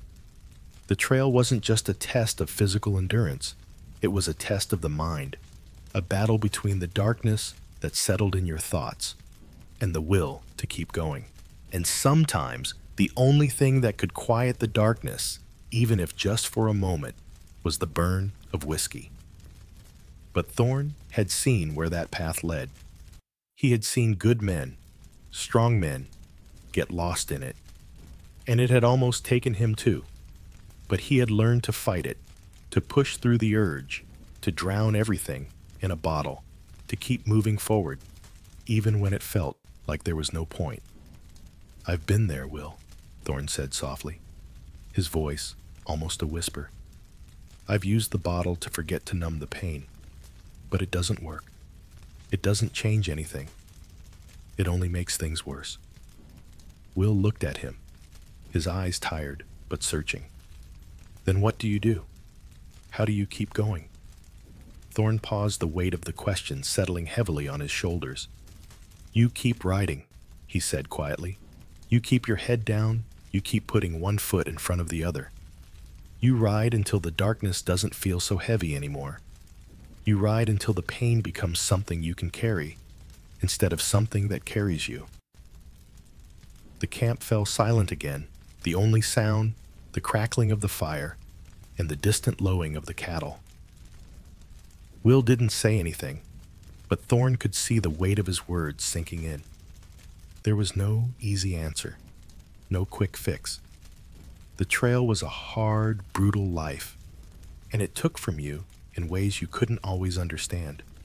But there were moments of clarity, moments when the pain of the trail was balanced by the small victories, the quiet moments of brotherhood and survival. The wind picked up the firelight, flickering as the flames danced higher. The camp was quiet now, the men lost in their thoughts, their struggles. Thorn sat still, the weight of the journey pressing on him, but for the first time in a long while, he felt a sense of peace. The darkness hadn't won, not yet. "We'll get through this, Will," Thorn said, his voice steady. "We'll make it to the end, just one day at a time." And with that, the fire burned on the flames, casting a warm glow against the cold night, while the cowboys sat in silence, each of them carrying the weight of the trail in their own way.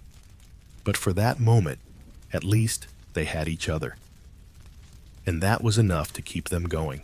The trail had been a long one, and the days had stretched on in a haze of dust, heat, and exhaustion. Thorne McAllister had seen it all: the dry plains, the rocky passes, the constant struggle of keeping the herd moving forward. But today felt different. There was an odd tension in the air, something that sent a ripple of unease through the camp. It was as if the very land beneath them was holding its breath, waiting for something to happen. The sun had just begun to dip below the horizon, casting the sky in hues of orange and red, when the first sign came: a low rumble, a tremor that shivered through the ground. Thorne's heart skipped a beat, and he instinctively reached for the reins of his horse, his fingers tightening around them. He knew what that rumble meant. He had heard it before many times over the years, but it never failed to send a shiver of dread down his spine. "Thorne!"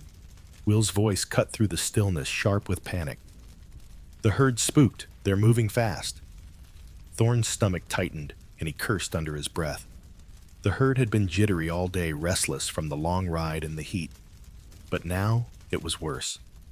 Much worse. The cattle had broken into a full run, their hooves thundering against the earth like 1,000 hammers.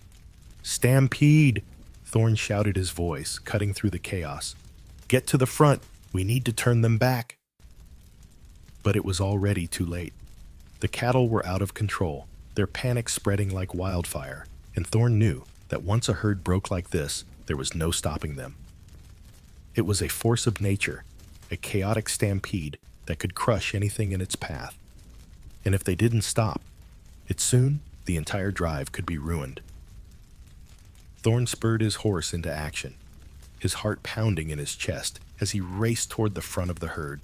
He could hear the cattle, their low bellowing filling the air, their panic rising with every passing second. He knew what they were capable of. The stampede could wipe out a dozen cowboys in the blink of an eye, and if they didn't act fast, it could cost them the herd.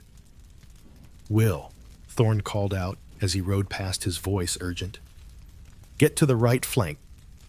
Keep them from spreading." Will didn't hesitate.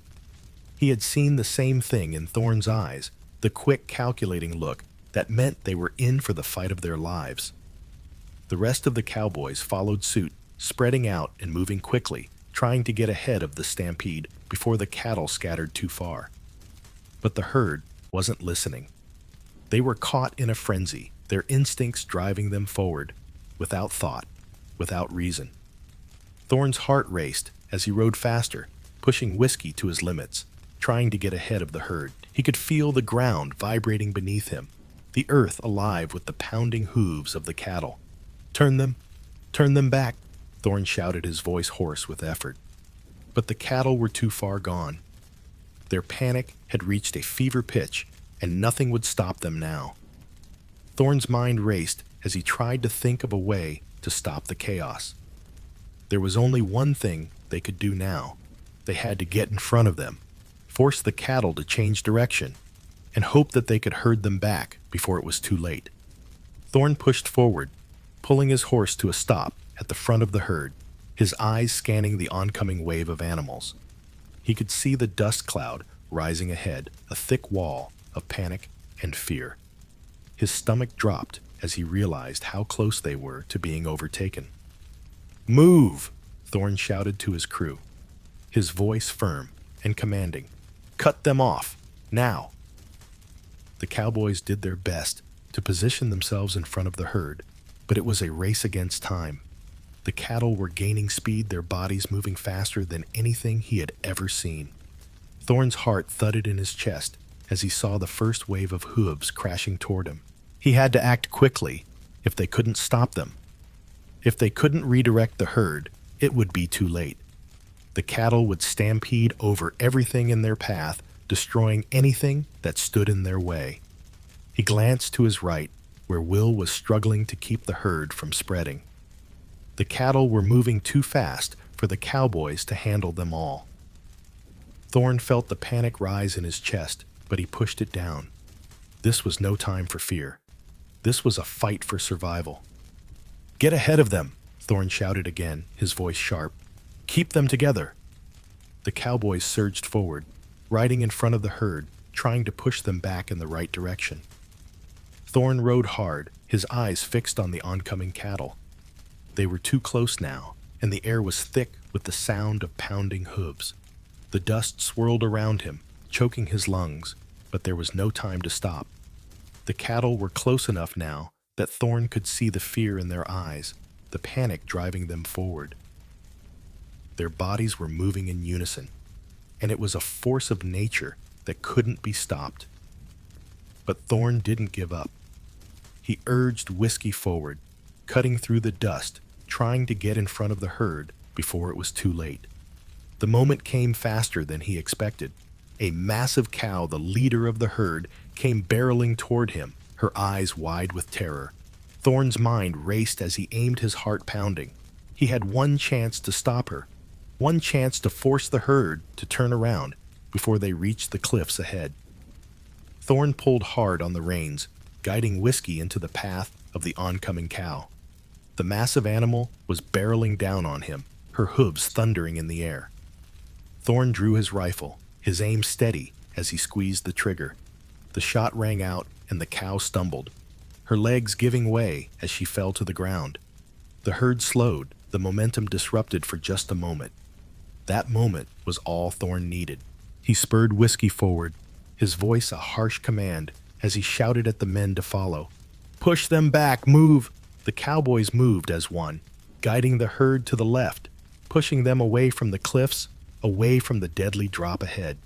It was a race against time, and Thorn's heart pounded in his chest as he rode faster, his mind laser-focused on keeping the herd intact. The cattle, confused by the sudden shift, began to slow their panic, starting to subside.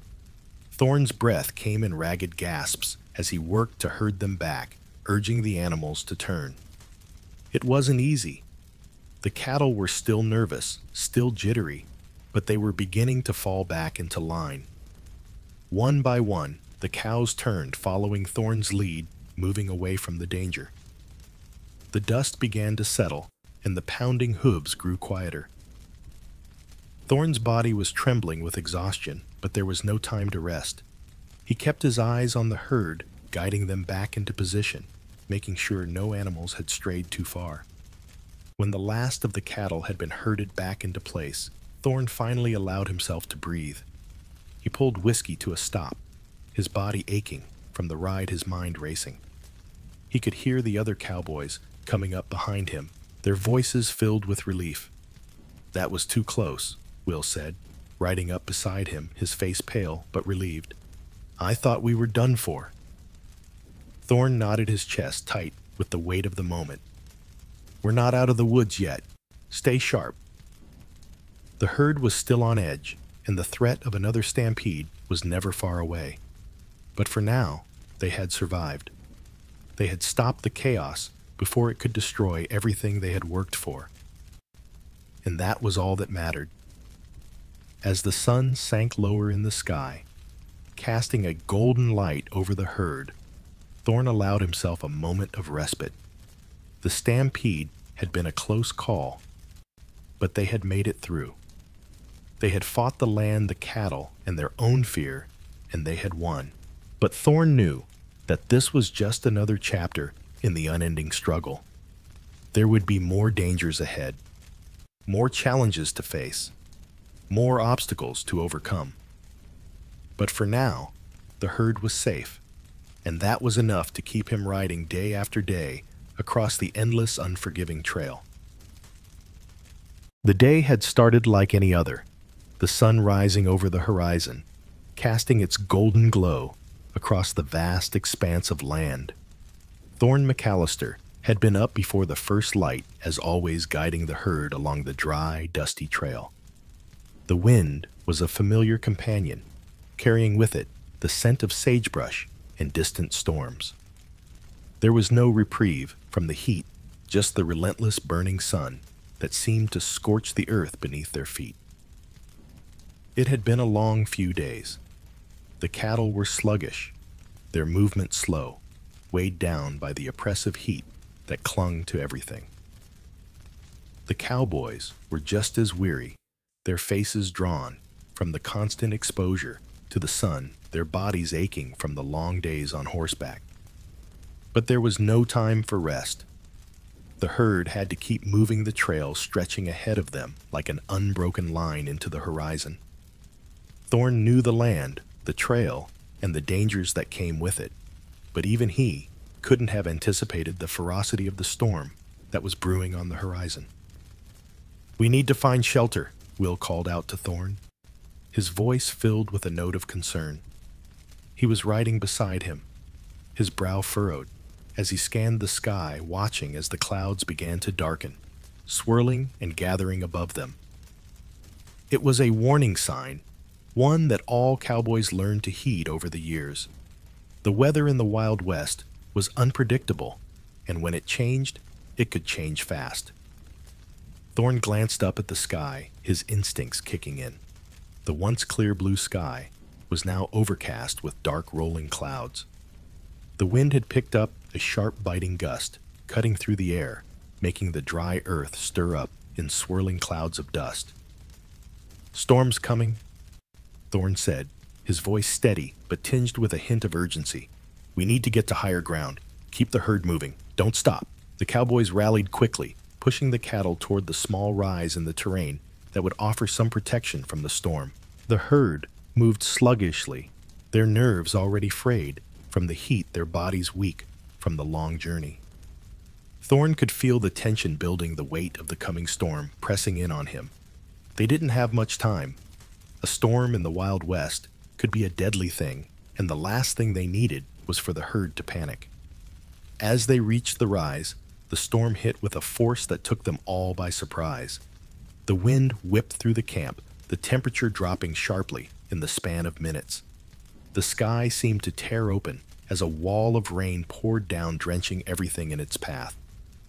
The once dry trail was quickly turning to mud, and the sound of thunder rumbled in the distance as if warning them of the fury to come.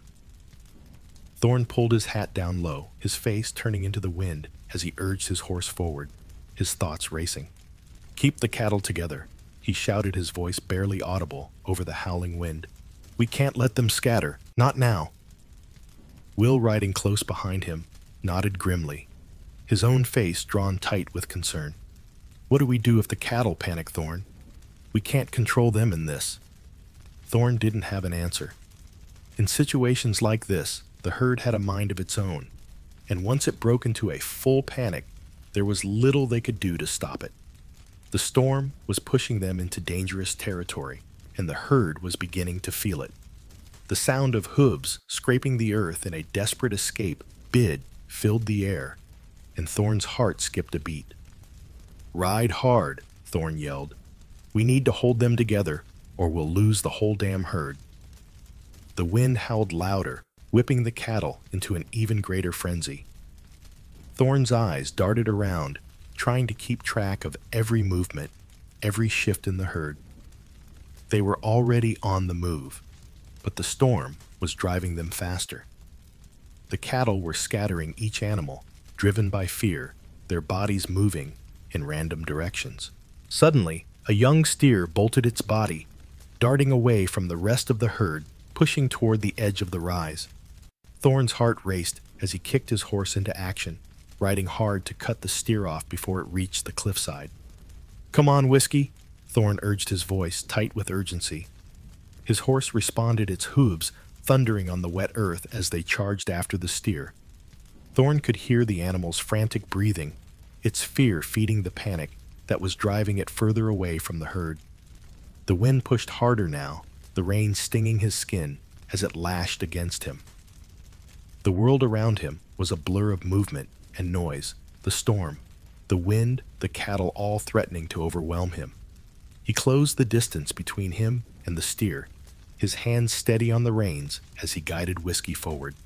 In one quick motion, he leaned forward, his hand grabbing the steer's rope and pulling it sharply to the side, redirecting it toward the rest of the herd. It wasn't easy.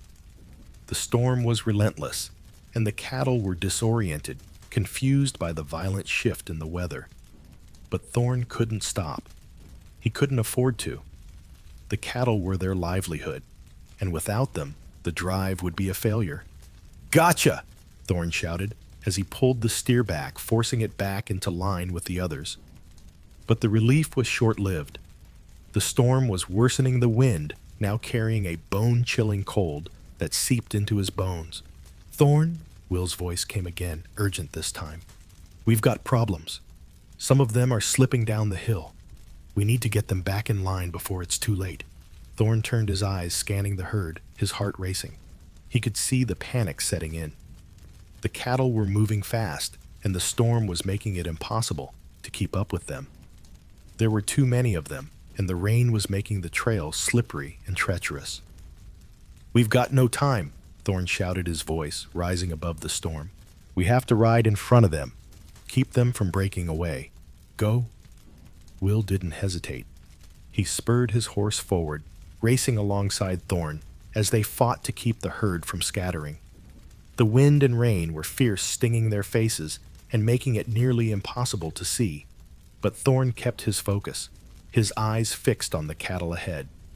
They had to get them through this. If they didn't, they would lose everything. The struggle went on for what seemed like hours. Thorn and the other cowboys fought the storm, riding hard to keep the cattle together, to hold them in line. The thunder cracked like a whip across the sky, the rain falling in sheets, turning the earth into a slippery mess that made every movement harder.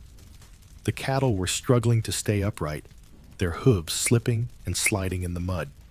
Finally, just as it seemed like the storm might never end, the herd began to slow. The cattle were exhausted, their fear beginning to subside as the storm's fury started to wane. The rain continued to fall in a steady drizzle, the wind still howling in the distance, but the worst of it had passed. Thorn pulled his horse to a stop, his breath ragged, his body drenched in cold. He could see the other cowboys doing the same, their faces grim, their eyes filled with the exhaustion of the fight they had just won. "You good?" Will called, his voice hoarse but relieved. Thorn nodded, his heart still pounding in his chest. "Yeah, we're good, for now." The herd was intact. They had made it through the storm, but just barely. Thorn could feel the cold settling into his bones, his body shaking with the effort it had taken to keep the cattle together. The storm had been fierce, but it had been just one more battle in a long line of them. The land, the weather, the cattle, it was all a test. And Thorn knew that if they were going to survive the trail, they had to be ready for anything. The storm had passed, but the fight wasn't over. It never was. But for now, at least they had made it through. And that was enough to keep riding, to keep pushing forward, no matter how hard the trail got. The storm had come, but Thorn McAllister wasn't about to let it break him. Not today. The wind had shifted again, and with it came an unsettling chill that cut through Thorn McAllister's bones. He adjusted his hat against the gusts, eyes scanning the sky above. The familiar openness of the trail felt different now, as if the land itself was holding its breath, waiting for something to happen. The cattle, too, seemed to sense it. They were restless, pacing, lowing uneasily, as though they could feel the storm brewing on the horizon. "You feel that, Thorn?" Will's voice cut through the otherwise silent camp. His words were tense, his usual bravado worn thin by the relentless weight of the trail. Thorn didn't respond immediately, instead squinting toward the distant sky, where dark clouds had begun to gather. The heat of the day had lingered far longer than it should have, and now, with the air thickening with moisture, there was something electric in the atmosphere, something that made the hairs on the back of his neck stand on end.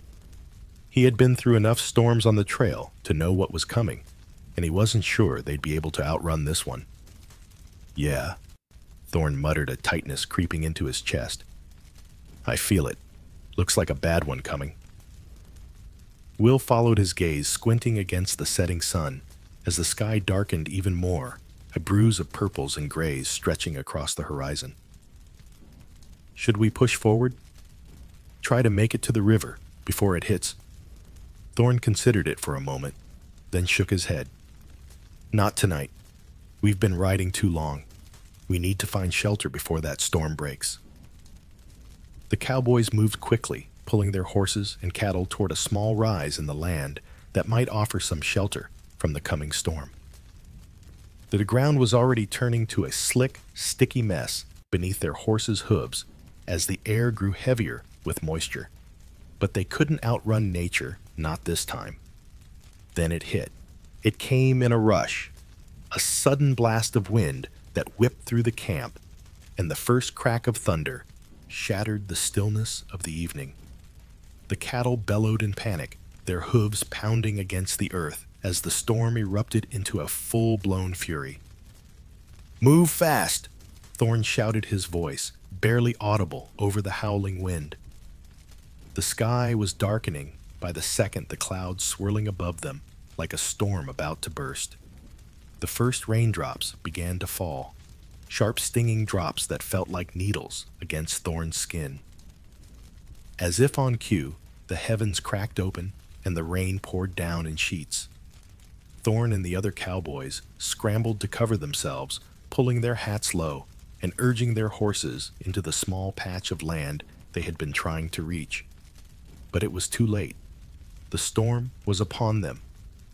"Damn it!" Will shouted over the roar of the rain. "We're caught out in the open. This could get dangerous." Thorn didn't need to be told. He could feel the power of the storm, the fury of the wind and the rain. He could feel the pressure building, the electricity in the air. And then the next thunderclap came, deafening and violent. Thorn's heart leapt into his throat. He saw it before he even heard the crack of lightning.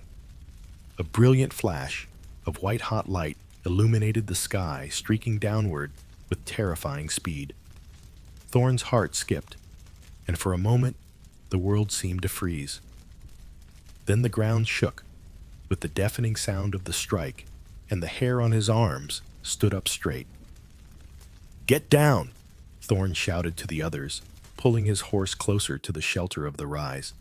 "Get away from the trees. Lightning'll hit the tallest thing it can find." The cowboys scrambled to move their horses away from the sparse trees on the ridge, huddling together for what little shelter the land could offer. The rain beat down harder, now the thunder and lightning a constant barrage against the night sky. Thorn's eyes scanned the landscape, and his heart raced as he tried to make sense of the chaos. He could feel the weight of the storm on his chest, the uncertainty creeping in. The cattle were spooked, bellowing in panic as the thunder continued to shake the ground beneath them. If they couldn't calm them, they could scatter, and that would be the end of the drive. The storm raged on, relentless and powerful, and Thorn knew they couldn't stay here forever. He needed to make a decision, and fast. Then another lightning bolt struck, this time much closer. The entire sky seemed to crack open, and Thorn saw it.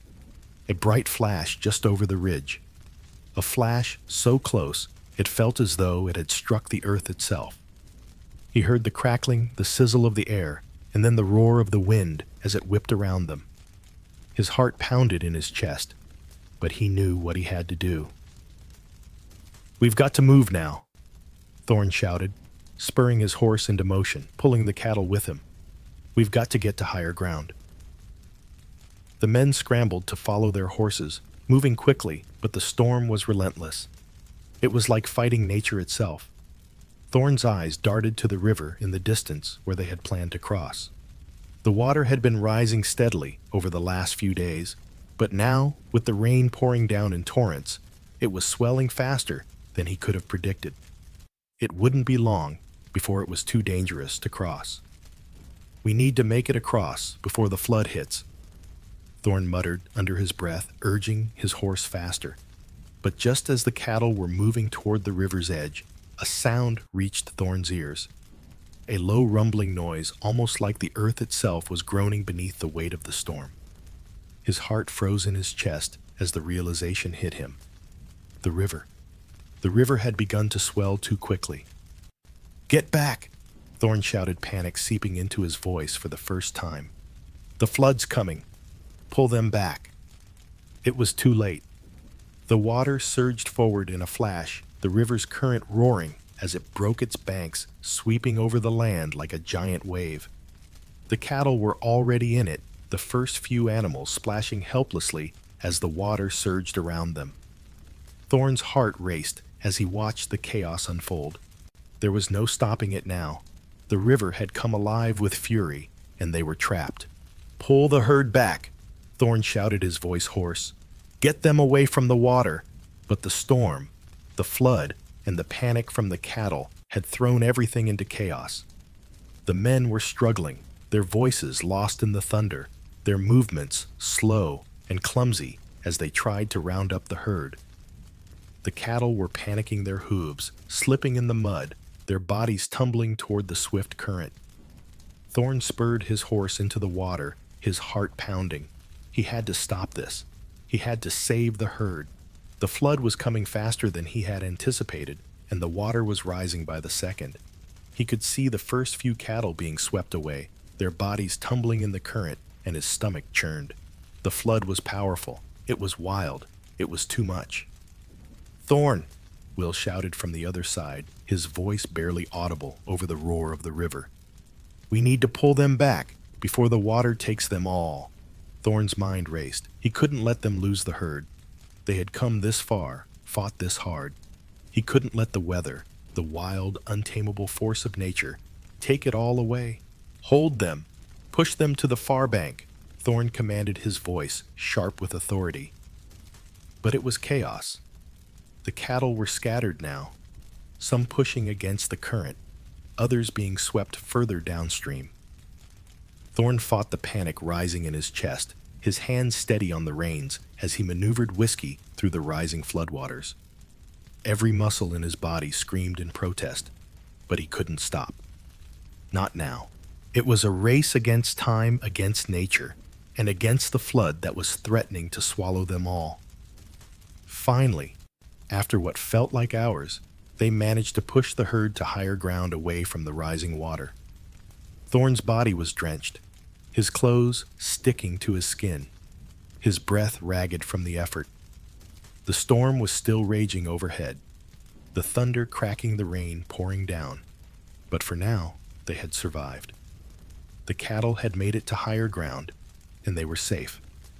Thorn allowed himself a moment of relief, his chest rising and falling with each ragged breath. The herd was still intact. They had weathered the storm, and they had made it through.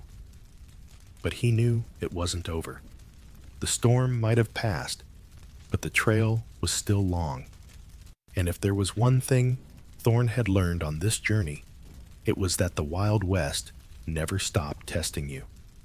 The rain continued to fall steady now, as the men settled into camp, their bodies exhausted, their spirits worn. The flood had passed, but it had left its mark on them all. The storm had been fierce, but it hadn't broken them, and Thorn McAllister knew the trail would always be wild. It would always fight back. But as long as he was still breathing, as long as he was still riding, he would keep moving forward, no matter the weather, no matter the storm. The wind picked up again, sharp and biting, as Thorn McAllister rode silently through the plains, his eyes squinting against the horizon. The sun had sunk below the edge of the earth, leaving a haze of orange and pink in the sky. But it was the stillness of the land that felt the heaviest tonight. The herd, weary and exhausted from the long days of travel, moved at a sluggish pace, their low bellowing the only sound breaking the silence. But for Thorn, the silence wasn't what bothered him. It was the weight that it carried. The weight of the trail, the endless miles, and the gnawing emptiness that seemed to grow with every passing day. "Thorn!" Will's voice broke through his thoughts, the younger cowboy's voice filled with a kind of quiet desperation that Thorn had heard more than once in the past few weeks. He glanced over to see Will riding up beside him, his face gaunt, his eyes heavy with something more than just fatigue. "Do Do you ever think about home, about what we left behind? Thorn didn't answer right away. He could feel the weight of the question settle over him, like a blanket pressing in from all sides. He had been out here for months, and in that time, the faces of his family had become like shadows in his memory, distant and fading with every mile that stretched between them. Home had started to feel like a place out of reach, something he could never return to, no matter how much he longed for it. The smell of his mother's cooking, the sound of his brother's laughter, the sight of the old barn where he had grown up. It all felt so far away now, like a dream he could never quite hold on to. He glanced over at Will, seeing the same weariness in the young cowboy's eyes, the same hollow expression that Thorn knew all too well. They had all left something behind when they set out on this trail, something they would never get back.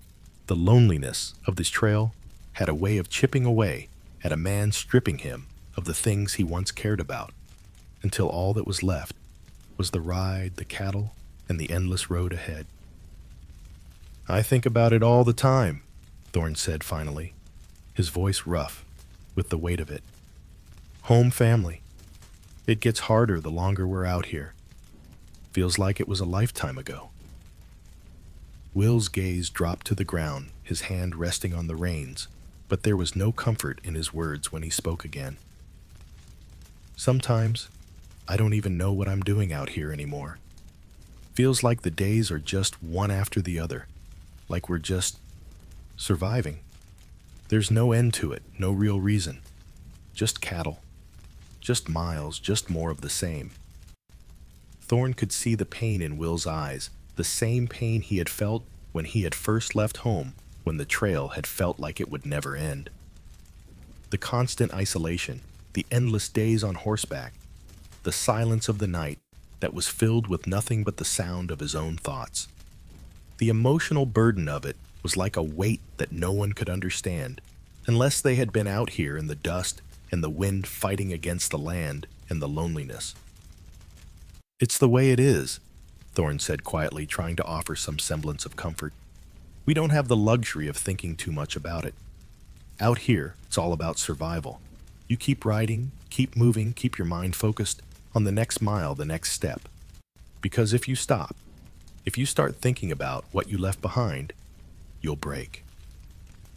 Will nodded, but Thorn could see the doubts lingering in his eyes. The trail had a way of doing that to a man, making him question everything, making him wonder if it was worth it. The separation from everything familiar, the lack of contact with loved ones, and the way time seemed to slip away in the isolation of the wilderness. It wore a man down until he wasn't sure who he was anymore, or why he was doing this in the first place. "I miss my mother," Will said suddenly, his voice soft and filled with longing. "I don't even know what's happening back there anymore. I wonder if they still think about me, or if they've forgotten I even left."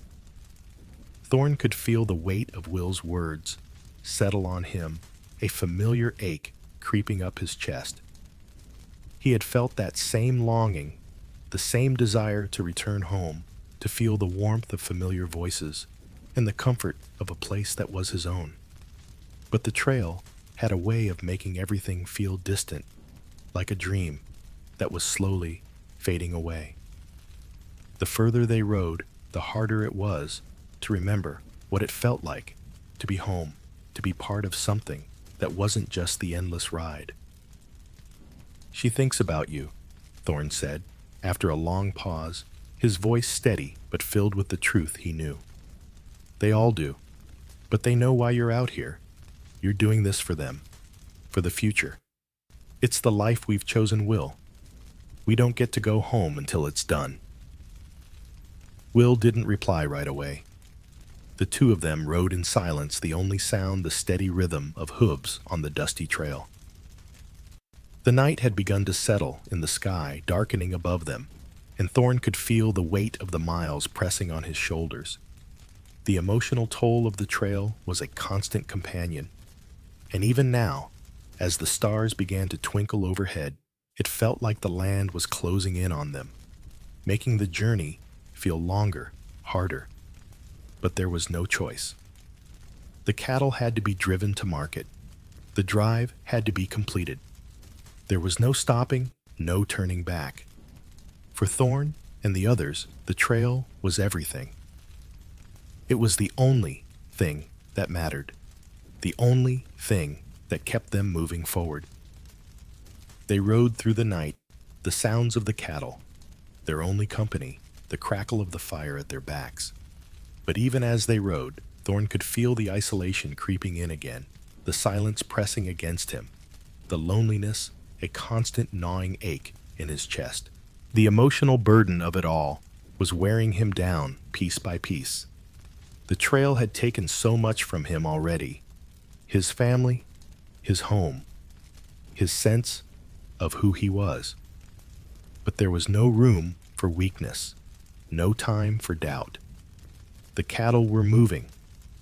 The herd was their responsibility, and there was no turning back. The night stretched on endless and silent as the cowboys pushed forward, each of them carrying their own burdens, their own desires to be home, to be free of the isolation that came with the trail. In the quiet moments when the camp had settled down and the fire was just a low, flickering glow, Thorn would lie awake on his bedroll, staring up at the stars. The wind would rustle through the brush, and he could almost hear the sound of his mother's voice, the faint memory of laughter, the warmth of his brother's presence. But it was always fleeting. A ghost that slipped away the moment he reached for it. And then just like that, the moment would pass, and he would be back on the trail, riding toward an uncertain future, surrounded only by the land and the men who rode with him. "How much longer, Thorn?"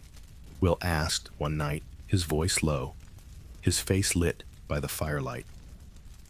Thorn thought for a moment, the question heavier than usual.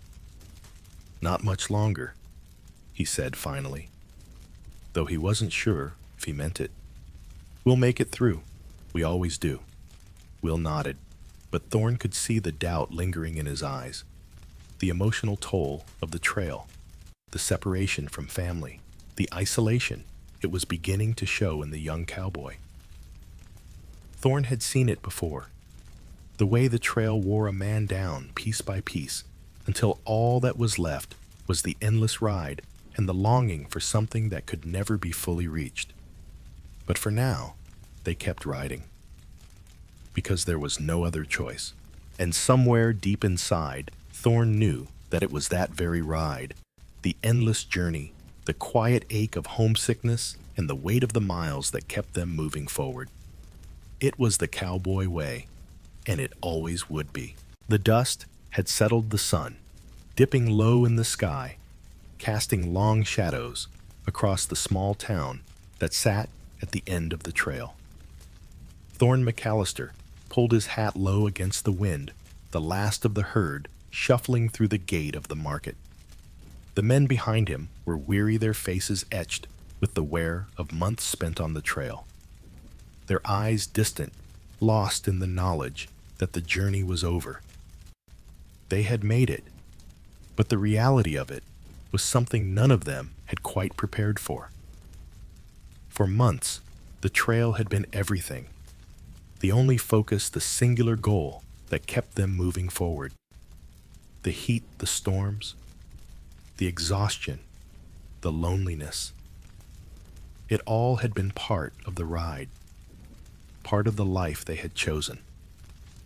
And now, standing at the edge of the bustling town, the long journey finally behind them, Thorn couldn't help but feel a strange emptiness creeping in.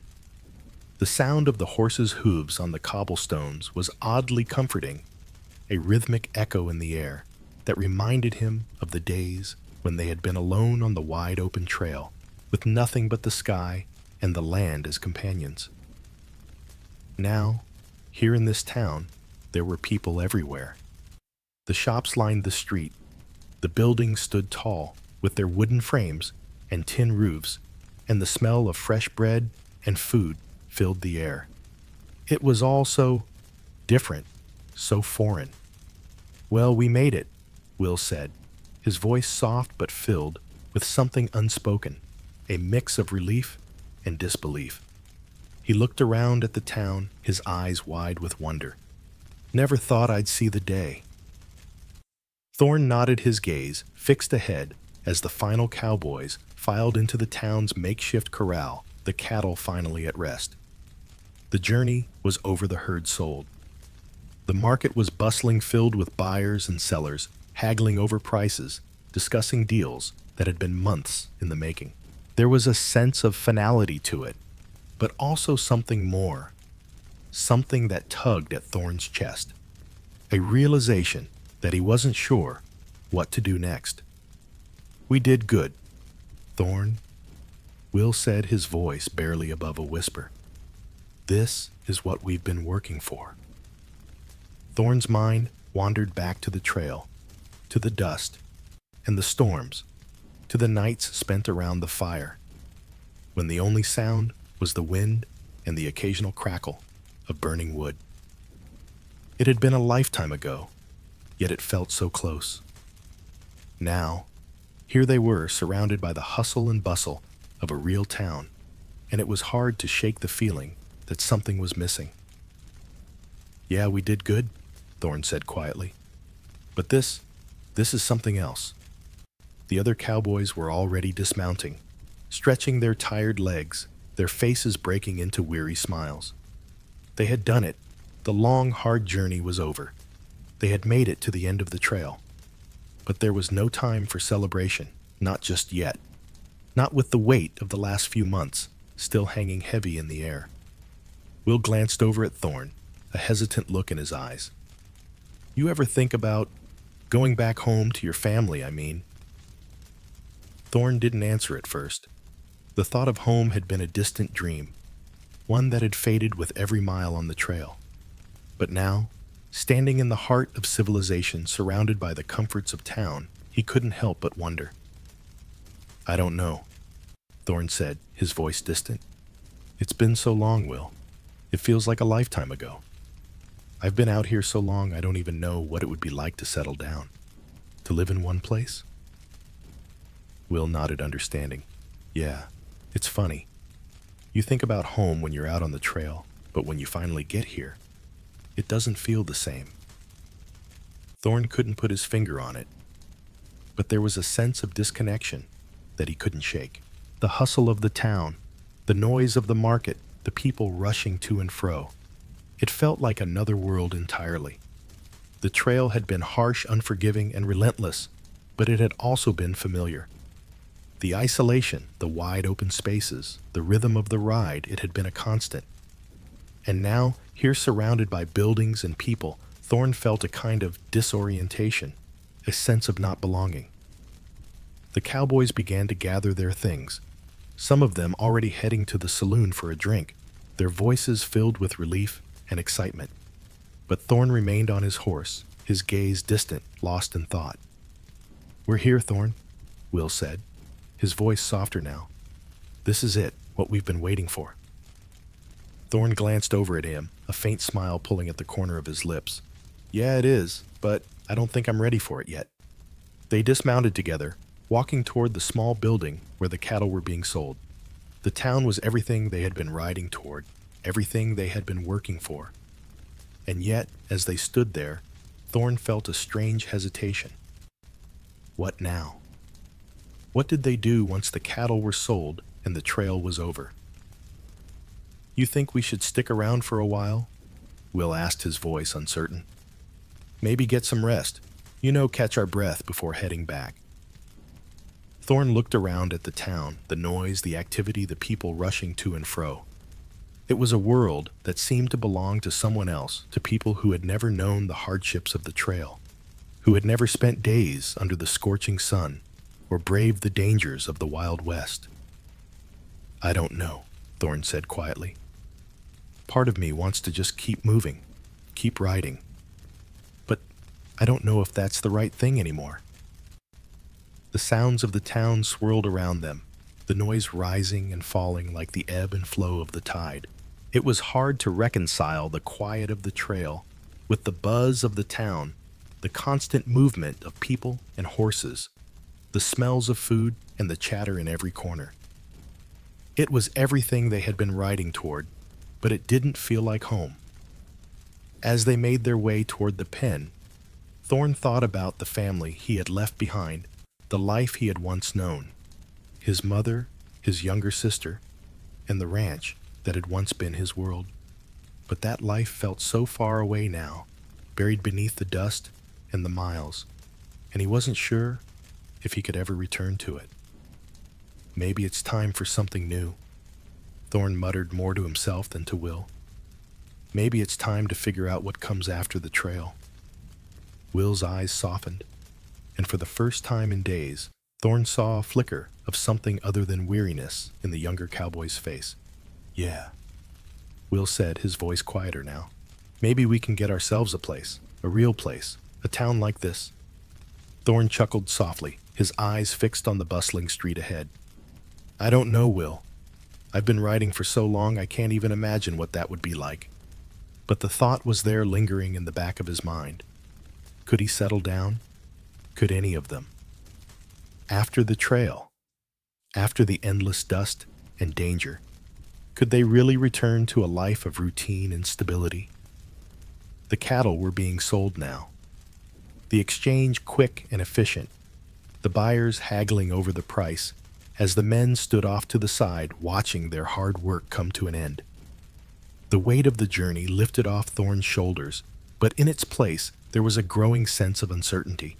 The trail had defined him, had shaped him into the man he was, but now that it was over, he wasn't sure who he was anymore. Will looked up at him, a small smile playing at the corners of his lips. "We did it, Thorn. We made it through." Thorn nodded slowly, his gaze still distant. "Yeah, we did. But now we have to figure out what's next." The town around them buzzed with life, the market bustling the saloons, filling up with men eager to spend their hard-earned money. The town was alive with possibility, but for Thorn, it felt like a new kind of frontier. The end of the trail was supposed to be a victory, but in this moment, it felt more like an unfamiliar beginning. The trail had been his life, but now, in the heart of this town, he had to face the unknown. "What comes next, Thorn?" Will asked, his voice full of curiosity.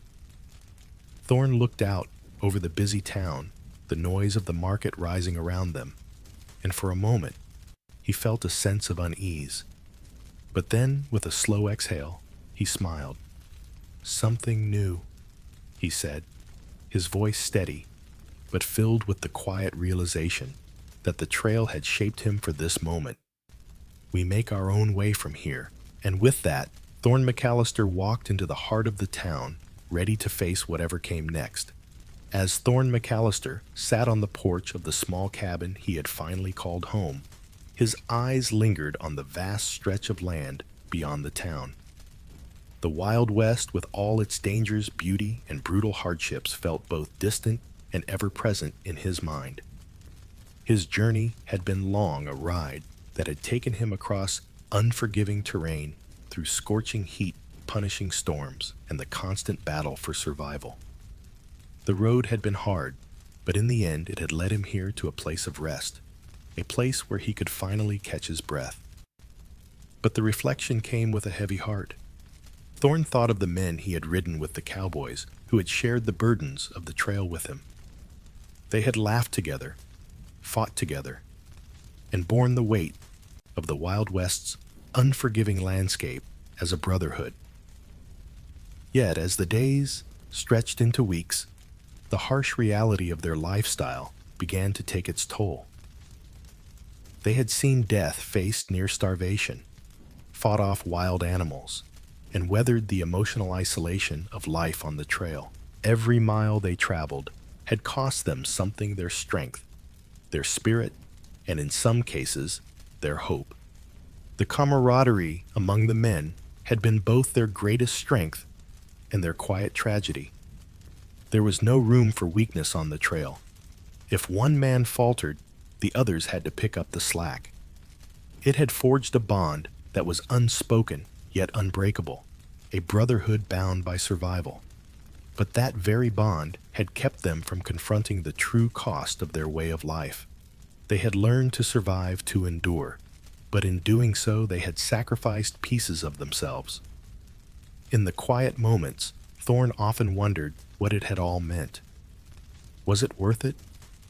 Was it worth losing so much to survive? The lessons of the trail had shaped him into someone stronger, someone who knew how to push through fear, exhaustion, and uncertainty. Survival had become instinct. Thorn had learned the harsh realities of life in the Wild West, that there was no room for hesitation, no time to second guess. The land would not care if you were weak, or if you were tired, or if you missed home. It would keep pushing you forward until you either gave up or learned how to survive. And for Thorn and the others, survival had been enough. But now, as the Wild West slowly transitioned into something more settled, more urbanized, he couldn't help but feel a sense of loss. The cowboy way of life, the freedom of the open trail, was starting to fade into history. The towns were growing, railroads were being built, and with it, the rugged individualism of the cowboys was being replaced by a more structured society. The Wild West was becoming a memory, a place of myth and legend, slowly being paved over by the march of progress. Thorn knew that the end of the trail marked the end of an era. The world he had known, the world of dust and danger, was giving way to something new. But as he sat there staring into the setting sun, he realized that the cowboy spirit, the resilience, the drive to survive against all odds that would never fade, it was something that lived on deep within the heart of those who had ridden the trail. And for Thorn, that spirit would always remain a part of him. As the world around him changed, he could hold on to the lessons he had learned, that survival wasn't just about the land or the cattle or the dangers that lurked on the trail. It was about the strength to keep going, no matter what, and the unbreakable bond that connected the men who had ridden through it all together. The journey may have ended, but for Thorn McAllister, the spirit of the Wild West would live on.